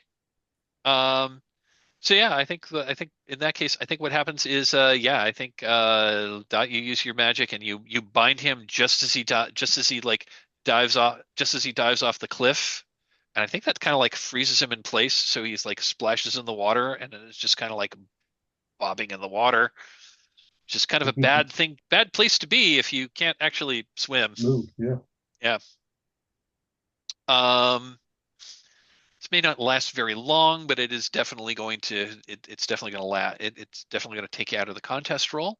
I think so you are bound to one of these sea creatures, but these fish creatures, they probably know exactly what to do. So I think you are. So even though Florence, you are bound to one of these squid men, I think the squid man that you are bound to is more or less going to try to get into the. Yeah. It's going to try to get into the light. So I think we're still down to a contest roll, but now between two characters. Okay. Okay. So we're going to go back to the contest roll. Take a light die if you have a skill, or if you have a skill that would help you here. And Florence, do you have Dottie, do you have a skill that can help you with this? Trying to swim out to I this don't light? think so. I think Okay. I'm just rolling dark die for this. Okay. Florence, do you have a skill that will help you get to this beam of light that's now like shining into the water? Well, I was going to make the case for rituals because this is a ritual and I know I need to get in and fast and also. I will allow it. Okay, great. Okay, so you can get a light die for that. Take one light die for each point of ruin that you have, and I think you're both at 3 ruin if I am looking at this correctly. Yeah, you're both at 3 ruin, so take an additional 3. So each of you take an additional 3 light dice. Take a dark die if this is inherently dangerous, and oh yes, it's inherently dangerous, so everyone takes at least 1 dark die. And now, each of you can choose to add as many dark dice as you are willing to risk. When we roll, we're going to count the number of 6s that come up, regardless of what color dice they are. Whoever gets the most 6s wins. If you tie on 6s, we then count 5s. If you tie on 5s, we then count 4s, etc., until we have a winner. For every 1 that comes up on a dark die, you take 1 ruin. Juicy. Yeah. It's exciting. So, I will let you make your choices on how many dark dice you want to add, and just add them to the roller. And when you're ready, Good luck, Dot. Are you ready? You'll need it. Are you ready? Good luck, Florence. Basically, yeah. I'll go 3, 2, 1. I'll go 3, 2, 1, and then hit roll. Okay. Okay. 3, 2, 1. I don't know what I did wrong. 1 second. Roll. Yeah, there we go. I got it. There we go. It was just a pause. Ooh, okay. Let's take a look. You each got a 6. You each got a 5. Looks like Florence. She got 3 threes. You each got a 4. But Florence got 3 3s. And 2 ruin. You also gained 2 ruin. Yeah. But you're still at 5 ruin. Oh yeah. Oh, You win. You have not Totally ruined fine. out. You get to be the avatar. Okay. And we are basically at time here. So, so Elizabeth, go ahead and tell us how Florence, Florence bound to the fishman makes it out there and gets there ahead of Dot. Well, the fishmen, of course, born swimmers. They're most comfortable in the water. They would beat almost any human in a swimming race, and since I'm bound to them, the fishman feels like I'm pledged to him and he's pledged to me. And he also understands the immense power that is coming down from the star. As we reach that beam of light, the only thing that gets between us is that light. And I'm bathed and coated in the light and start shimmering and glowing. And now the avatar of Kulshedra can appear in our material plane. And I feel the wisdom. I feel the knowledge within me, and I'm ripped apart from the fishman. And into that beam of light, my particles start merging with the light itself. Ooh, I love it. Yeah, you're part. Yeah, I think what happened that is awesome. So yeah, um, you are like Florence is disintegrated by this beam of light that comes down, and like the wisps get pulled up the beam.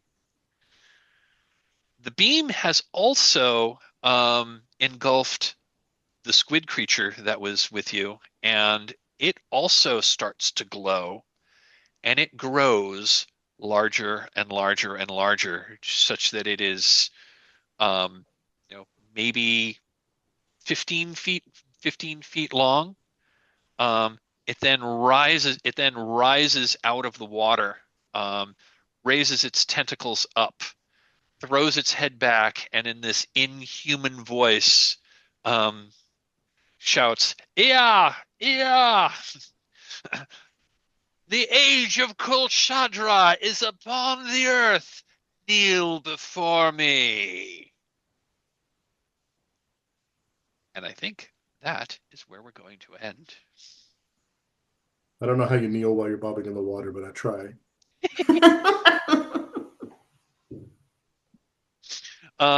I think the epilogue is so like after the credits roll. Florence, you materialize. You are standing waist deep in a. You're standing waist deep in. Like at first, you thought it might be the sea that you were in, but no, this water is calm. The sky is red. Um, the sky is red, and you look at a large black castle that's before you on the shore before you. For you are now waist deep in Lake Holly and are beholding the city of Carcosa.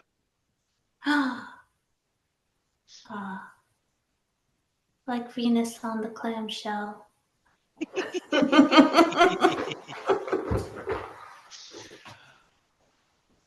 Does anyone want to like give a brief? Anyone else want to give a brief epilogue as to what happened as you have brought the avatar of Kulshedra into the world? I think Charles never forgives Dot for robbing him of bathing in the light of Kulshedra. I don't think Dot survives this. And Oh. I wanted to give the baton over to you, Jeremiah, because I kind of killed your character, or didn't kill, but like, Yeah. uh, Did you want to narrate my untimely demise? I mean, I don't think he would kill you for it. He would just never No, forgive you. I just don't Yeah. think she's getting out of that water alive. Oh, I see. Interesting. Um, But I'm happy to I'm leave it a mystery. I was going to say I'm happy to add a detail of this Hmm. this avatar, the 15-foot tall avatar of Kulshedra reaches down into the water and pulls both Dot and Charles out of the water. Charles, your binding spell, the binding spell that held you, dissipates as soon as it wraps its tentacles around you, and it lifts it up, and it says, Kulshedra accepts this sacrifice, and puts you both into its mouth and chomps down. Um, and yeah, Winton, you're watching this whole thing while you're invisible behind this rock. Then you hear a slurping wet step behind you. I was just going to say, and yes, you hear, yes, you, and that's when you realize, and that's when you feel that's when you feel the tentacle on your shoulder, and you look up, and it looks down, and it looks down, and we see Winton look up again with a look of horror on his face, and I think that's where the credits will roll. Oof. And that was Trophy Dark, Isle of Water and Blood. There was both water and blood. There was a lot of both. Yeah. So thank you for playing, folks. I really had I had a really good time with this. I hope you enjoyed it. Would you be interested in? I'd like to do a little debrief afterwards. If you've got a few, we're a little bit over time, but if you've got another few minutes, I'd like to do a little debrief exercise called Stars and Wishes. Stars are anything that you wanted to call out that you found fun about this game, whether those were role playing moments or like role playing moments, or like things you thought other players did that you thought were cool and you want to call out and say thanks to. Wishes are usually things you want to do for, like, say next time, but like that's like any other, like I'll say, if there's any feedback you wanted to give on this, or stuff you maybe wished you could have done, or like next time you play, you know and any kind of wishes you might have for the game. There isn't really going to be a next time. I'm happy to go first. I just want to say stars all around. Thank you everyone for being such great sports on this. I really enjoy. I thought everyone had. I really got a good feel for all of these characters. That's one of the things about Trophy Dark is this isn't the beginning of these characters' stories. This is the end of their stories. So we don't really get to see a whole lot of them, but like what we saw, I thought was just I thought really told us a lot about these characters. Specific role playing moments. Mint, I just have to call out. Dot holding the captain against the mast with the pin. That was freaking awesome. I was not predicting that from that Thanks. character. I thought that was great. Loved that moment. Jeremiah, also want to call back to the beginning of your character just like deciding to take charge on the ship. That was great. I just love that. I thought that gave us some good insight into who this character is and what they do. Neal, I loved Winton's. This whole magic stuff is just it's pish posh. I'm in it for the money.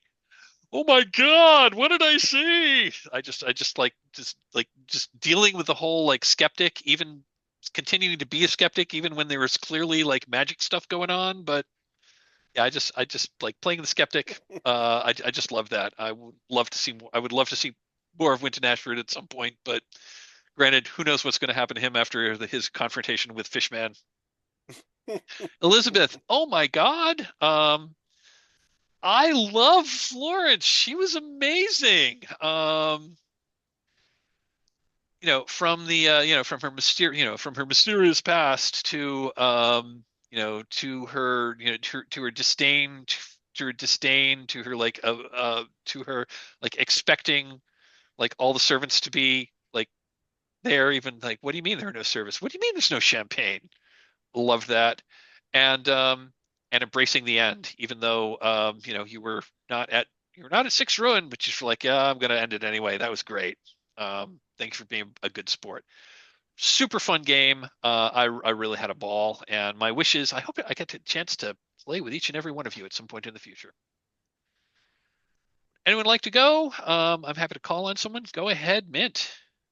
Just big star to Elizabeth because you introduced the weird fish people sea monsters. You started the thread for all of that, and that was one of my favorite pieces of tonight was the tentacle fishmen.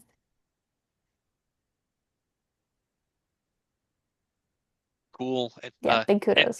Any more to add, or should I hop around? Move on for me. That was Cool. the big one that I wanted to shout Awesome. out. Cool. Jeremiah, do you have anything? I think you kind of called out most of my favorite things already.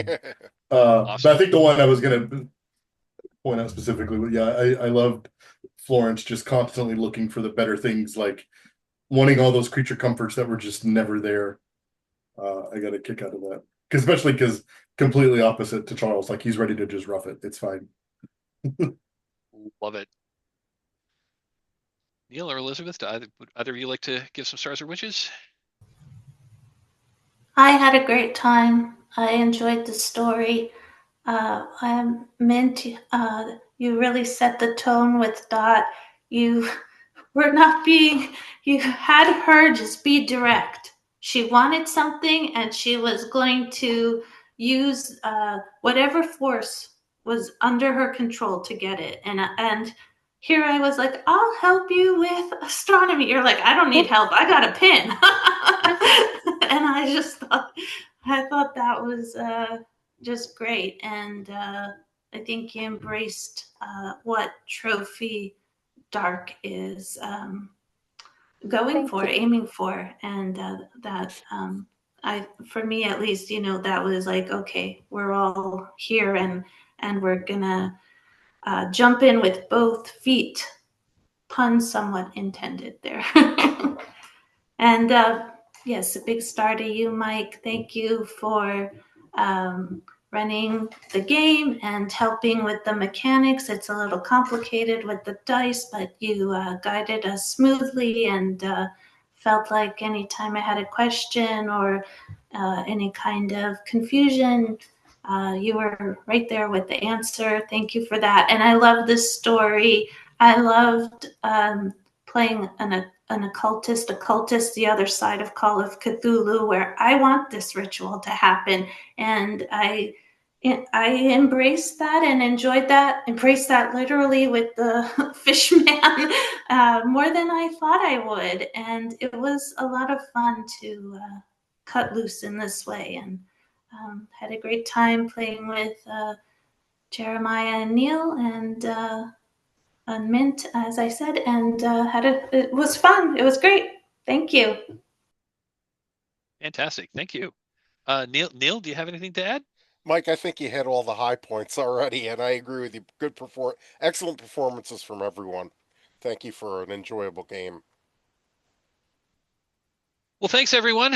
Thanks for playing. Yeah, I guess we're gonna end it here. Thanks everyone.